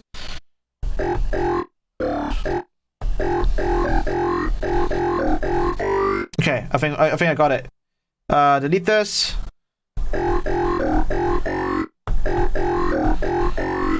And that should be it. And then let's go pattern. Play that. Play that again.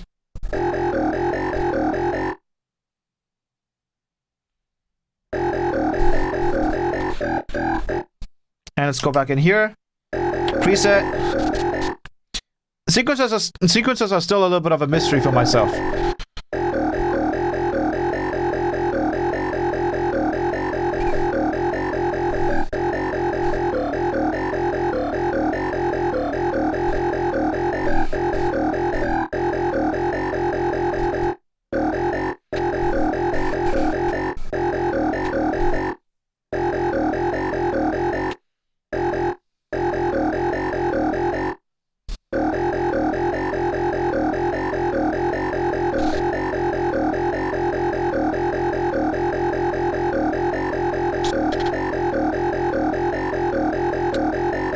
Let's try that. Stop playing the pattern. Holy shit. Let's go higher.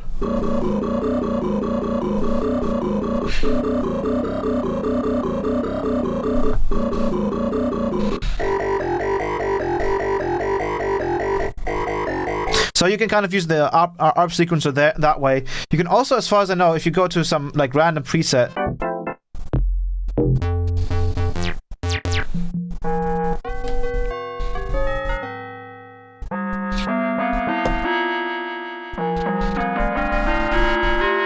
I think you could just kind of turn on the ARP sequencer and just kind of record like.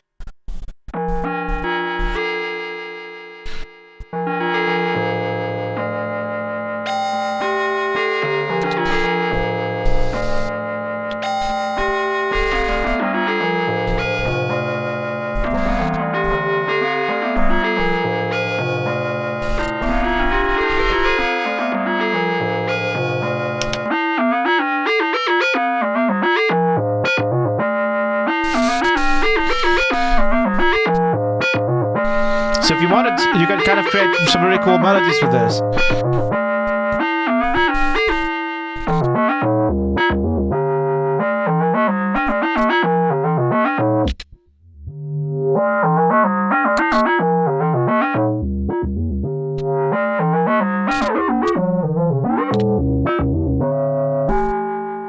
But yeah, let's go back to our presets here, to our initialized preset.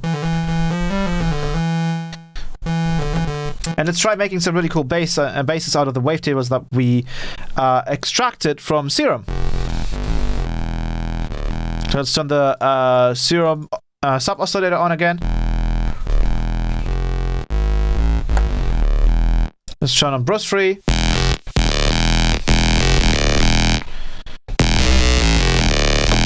Turn off the delay. And you guys can still see everything, right? Perfect.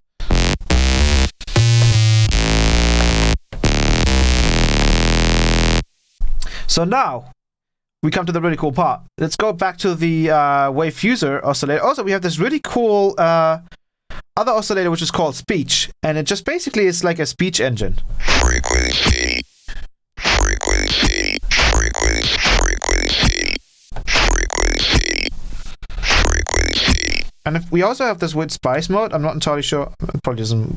Frequency, frequency, J, J, J, yellow, yellow.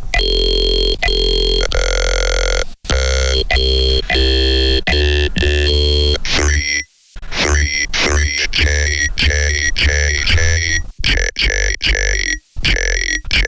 Can you make drums with it? You probably could. Absolutely, yes. J, J, J, J, J, J, J. But what we're going to do is we're going to go back to our wave fuser.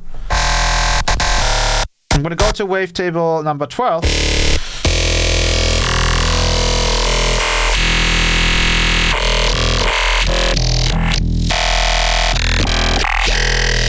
Holy crap.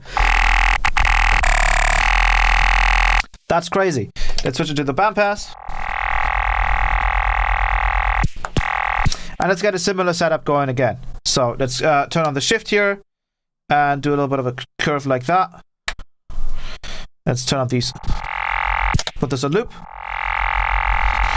Go to the cycling envelope, go to cutoff, turn that back up.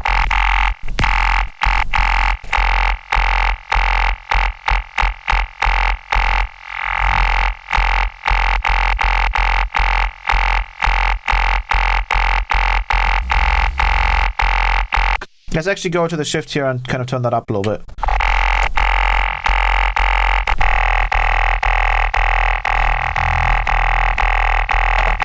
Let's go to the first assign. We're going to hold it, move the sustain knob, turn on the sustain, and then turn that bad boy up all the way.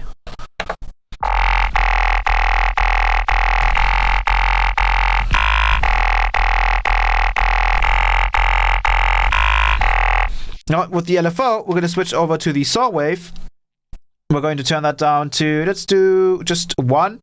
And we're going to switch the whole BPM of this thing to, because this is the main rate here, I believe. That's not. I think that when this is connected to this is connected to Ableton, it will actually read the BPM. Oh, no, it's not. Okay, let me put that back. I wonder what it's taking the... Oh wait, I'm stupid actually. It might actually work. Because, yeah, I think that's connected to this. Or it might be connected to Ableton. We just have to try it out. But let's use the LFO on the pitch, and it's just... And let's just see if it changes when we change the rate here of the...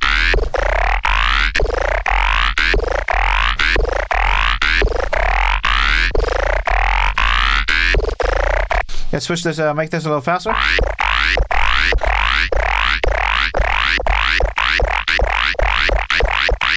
Okay, so it is connected to the arpeggiator sequencer rate over here. So let's put this to 150 because we would want to record something at 150. Let's get rid of the LFO animation. Let's go over to timbre and then use that on the LFO. And then put that to 150 and change this to 1-2.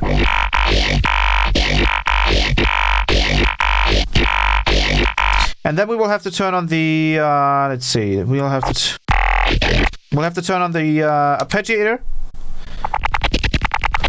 Turn down the speed here. So click on this, turn on the speed to maybe 1.4. Go into the utility section, preset, and switch the default gate length to something that's higher than that. So just 90.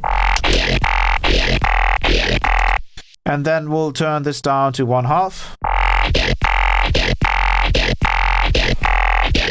And now we can mess with the not the wavetable. Let's mess with the timbre here.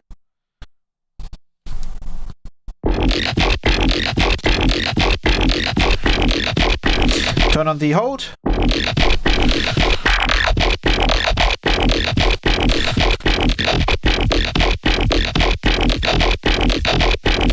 Wow, that's crazy.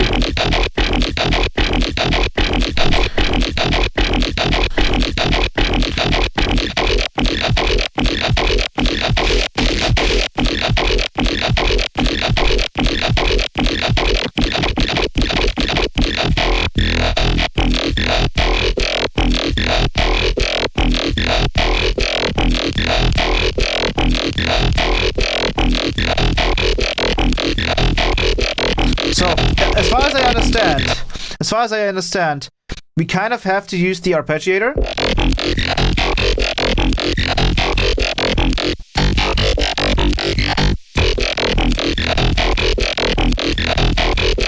We're using the arpeggiator to kind of retrigger the cycling envelope, and the LFO is kind of just independent but synced to it.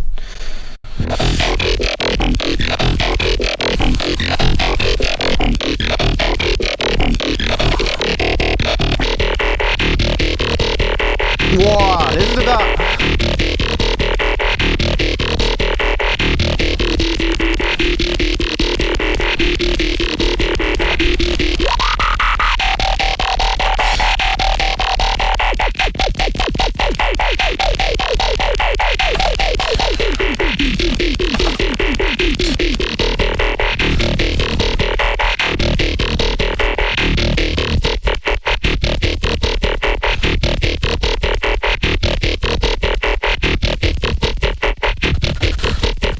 Very simple stuff so far.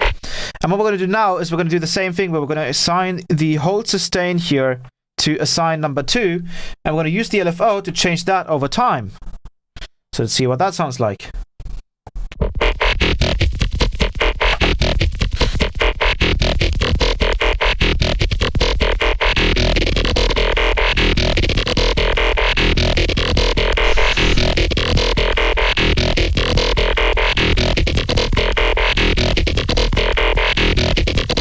Go the opposite direction.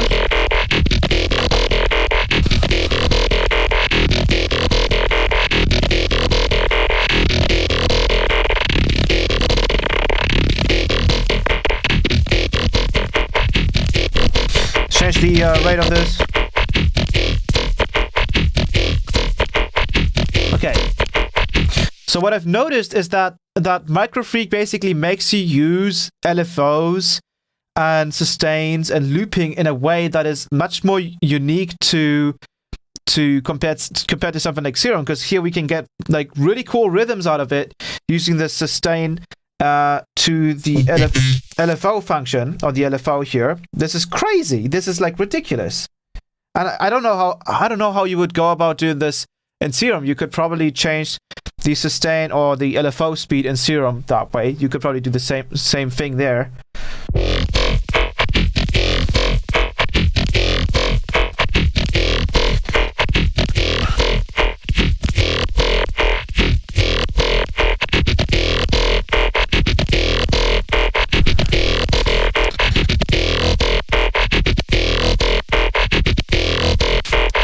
Let's mess around with the timbre.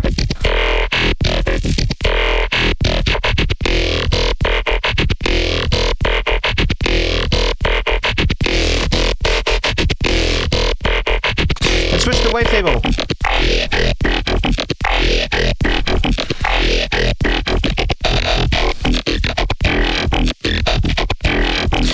Ridiculous. And we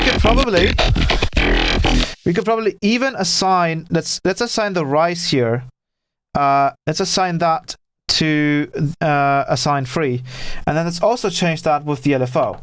So we'll turn that up and see what that does. Let's play that.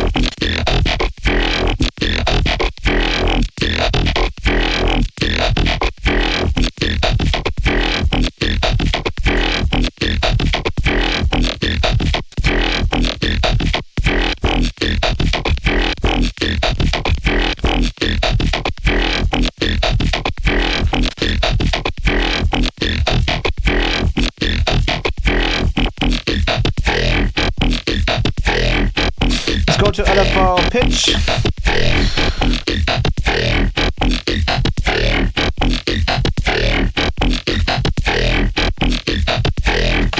Yes, we can also switch this to a triangle if you wanted to. And then we can just slow it down. Whoa! What the hell is going on?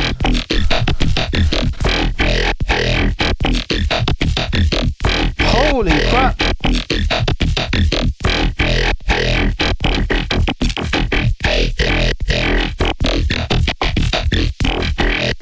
So we get a back and forwards kind of movement. Because I also switch this to a...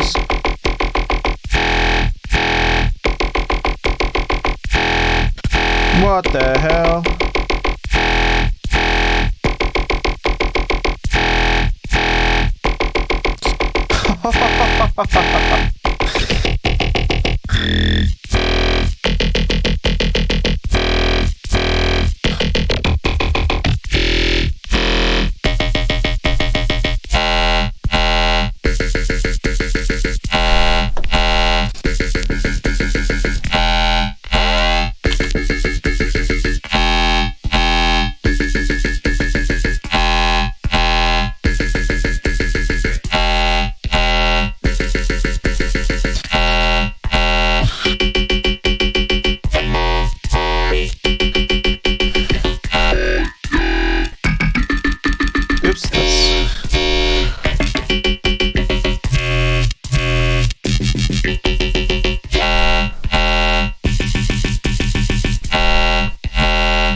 Modulate the timbre with the cyclic envelope.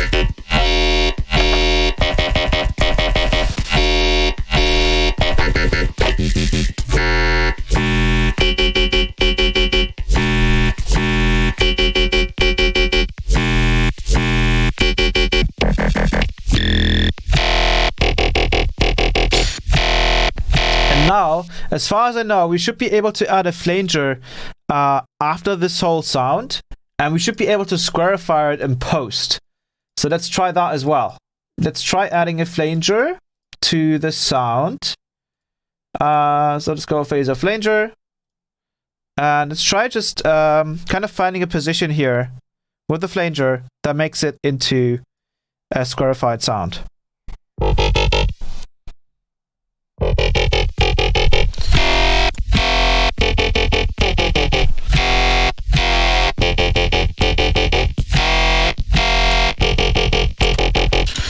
Actually, in this case, let's actually try to use a comp filter from KHS. Kilohertz.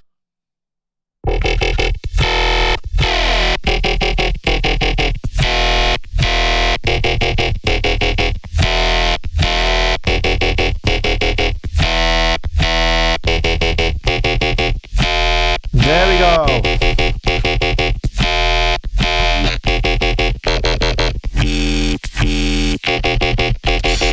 So this is a very cool technique. You can basically kind of just squarify any growl using a comp filter and putting the polarity to minus. It's basically just a layered, delayed version of the same thing.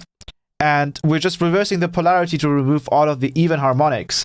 And that way we can turn a growly sound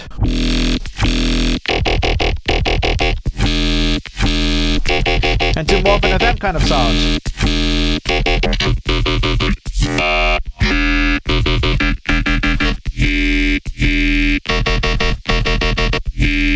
Let's switch the loop again.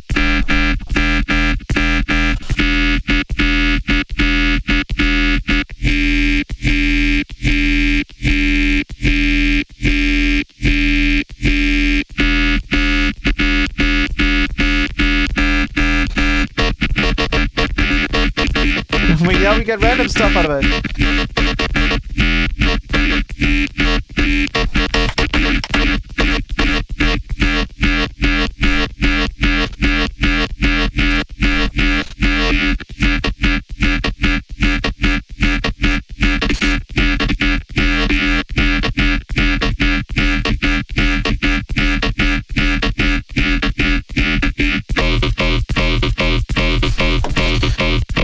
You can tell when we turn off the comp filter, we lose all of that.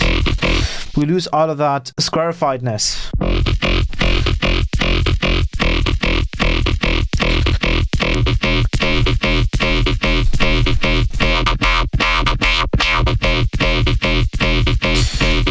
And this is the really cool part about actually not squarifying wavetables, is that you can basically keep the very growly wavetable and still turn it into an FM kind of wavetable by using a post squarifier like we're doing with the comp filter here.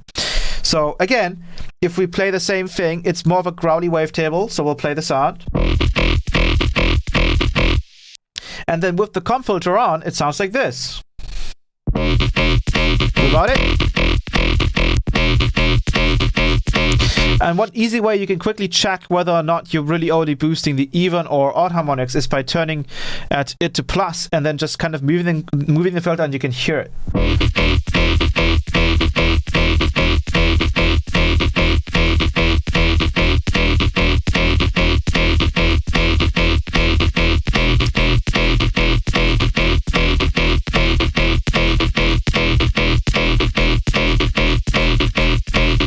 There we go. So it's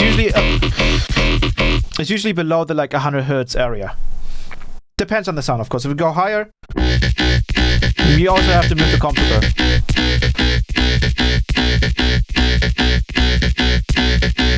So you do have to note that, of course. But let's go back down to 85.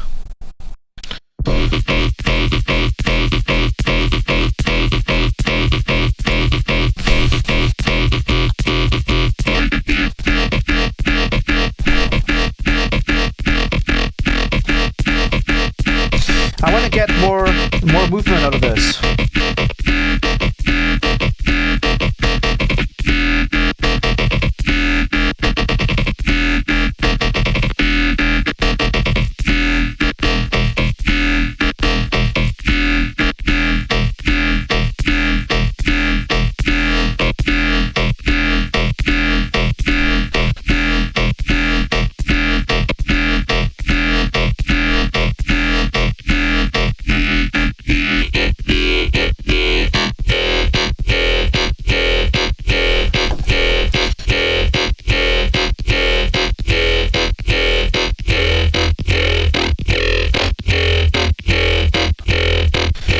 think sounds almost like we're an octave too high. Let's check this.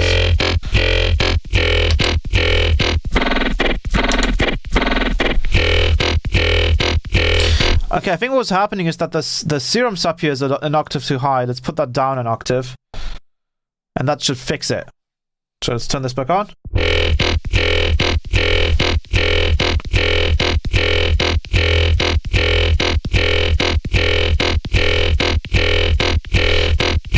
What's the volume on that?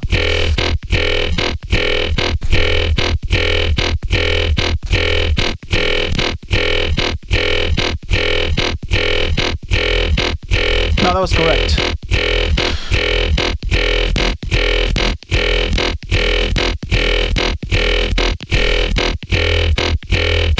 It sounds more like...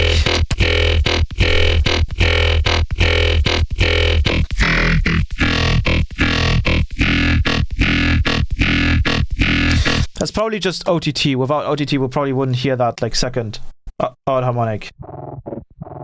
Let's go higher. There we go. Turn this up. And everything's clean again. Perfect.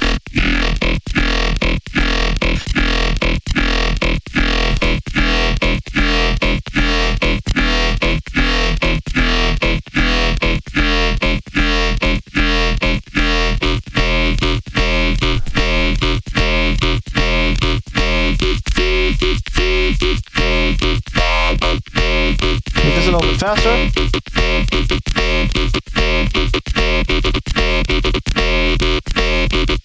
Change the...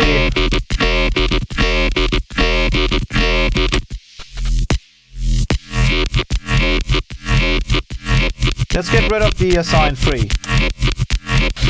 That's kind of just... I mean, we can just kind of...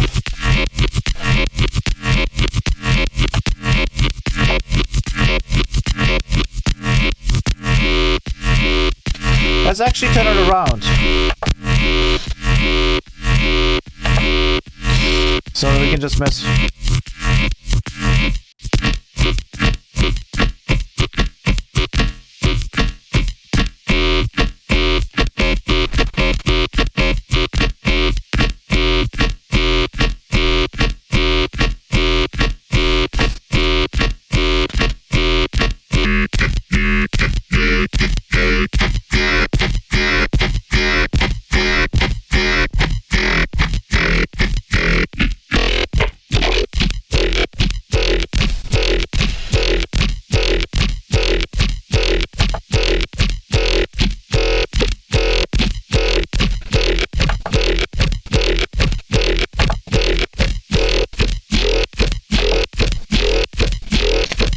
Dun, dun, dun.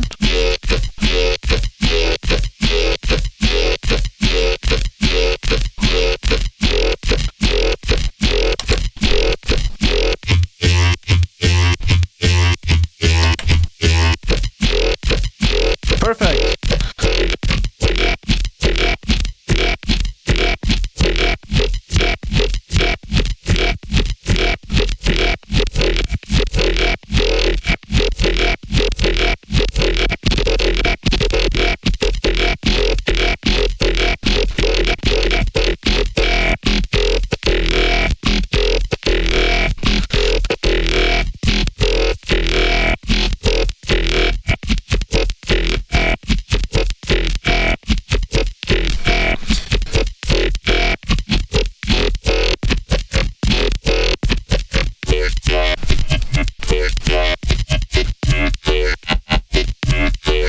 How sick is this?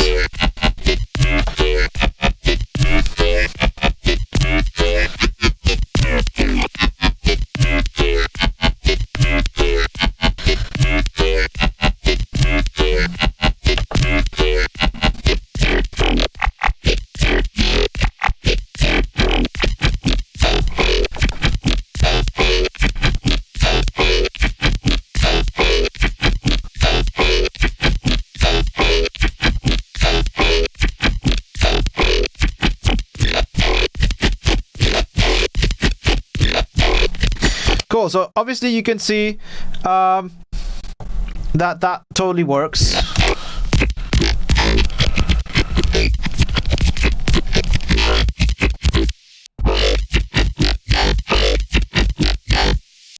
And then let's try and mess around with more of the, let's just initialize the preset again.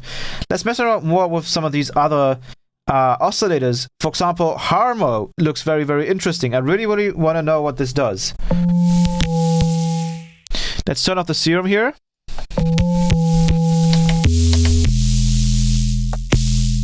Already a lot of noise.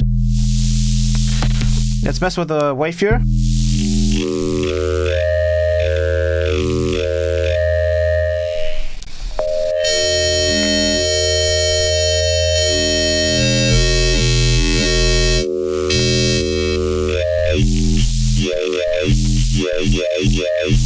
Sounds a little bit like maybe we have a little bit of too much OTT on there.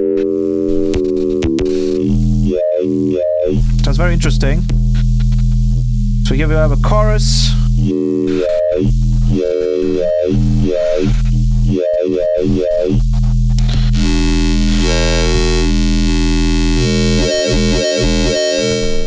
Sounds. What does that sound like?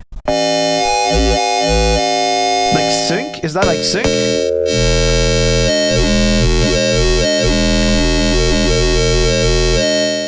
Interesting sounds.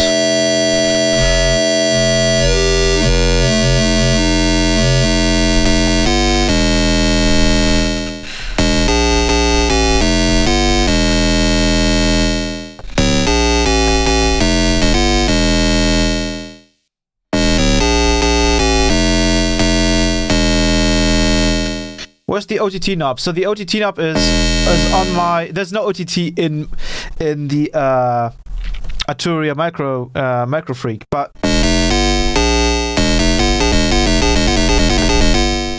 but we do have the opportunity to. I'm going to show this.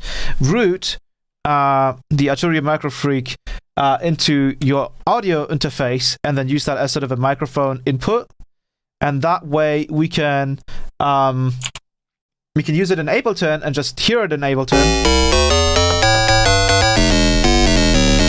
and then processing on it, right? So let's okay. So that was Harmo. Let's try car plus string.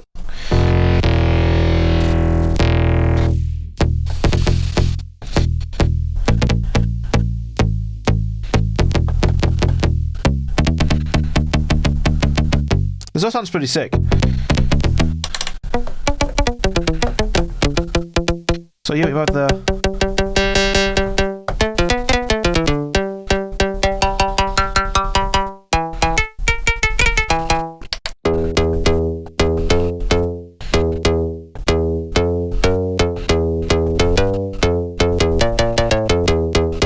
Change the wave here.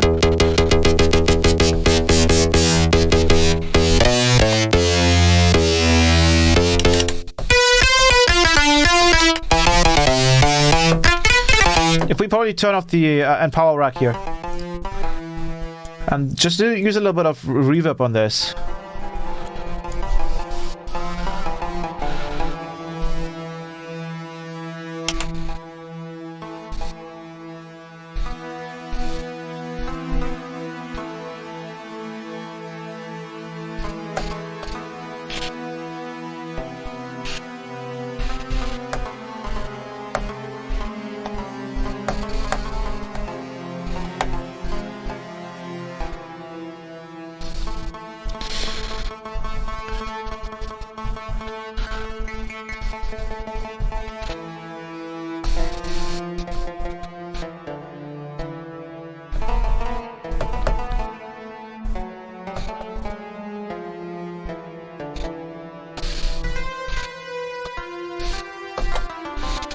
You can probably turn down the sustain here.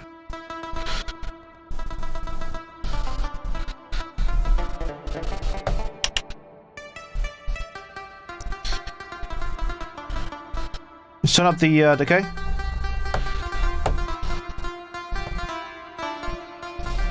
Let's boost it a little bit on the... So the rack that I used is the end power rack, which is... I'll switch the screen here. Is this little bad boy here. And this is available on my Patreon. You can get the Elite tier, and then you will get monthly Patreon sample packs and racks, and Power Rack is one of those. So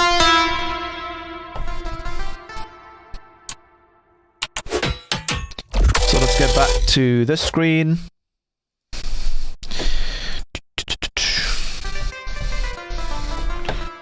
And I want to add something to this sound. I want to add. So the first thing I want to do is I want to go to assign, and I want to assign the LFO pitch. There we go. So by doing that, I can just go to press, and then turn that up.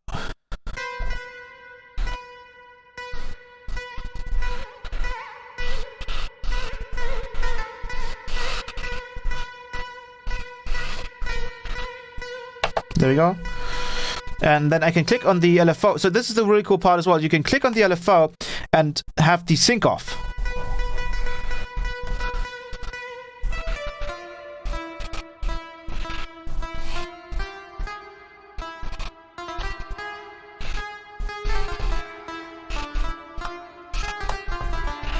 Wow, that sounds really cool. Let's add a little bit of a delay in here.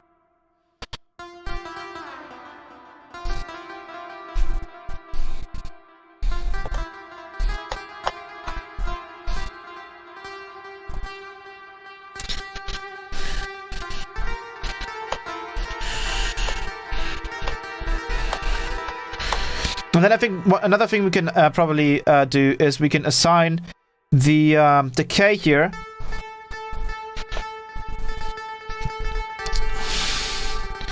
On the decay of this this bow. So this is on wave.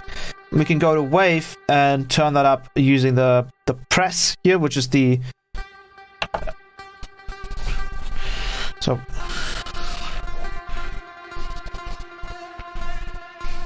We can turn that up, and then maybe turn this down just a little bit, and then we can assign another one to the decay here, and then we're just going to use press to also turn that up.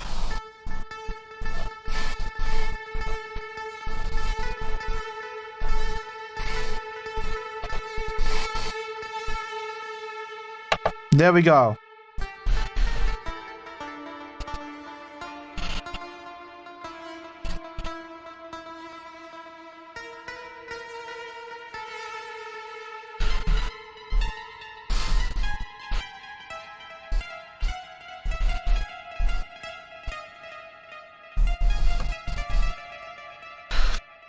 That's pretty sweet.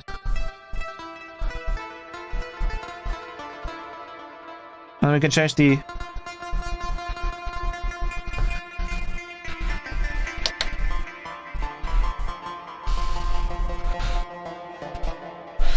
cool. But I'm sure that you can also use this for bass.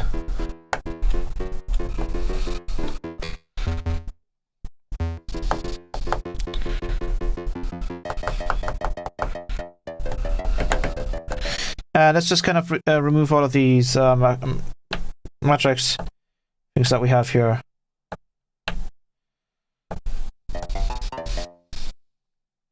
Turn the sustain again. Cool. So the next one that we have is the V analog.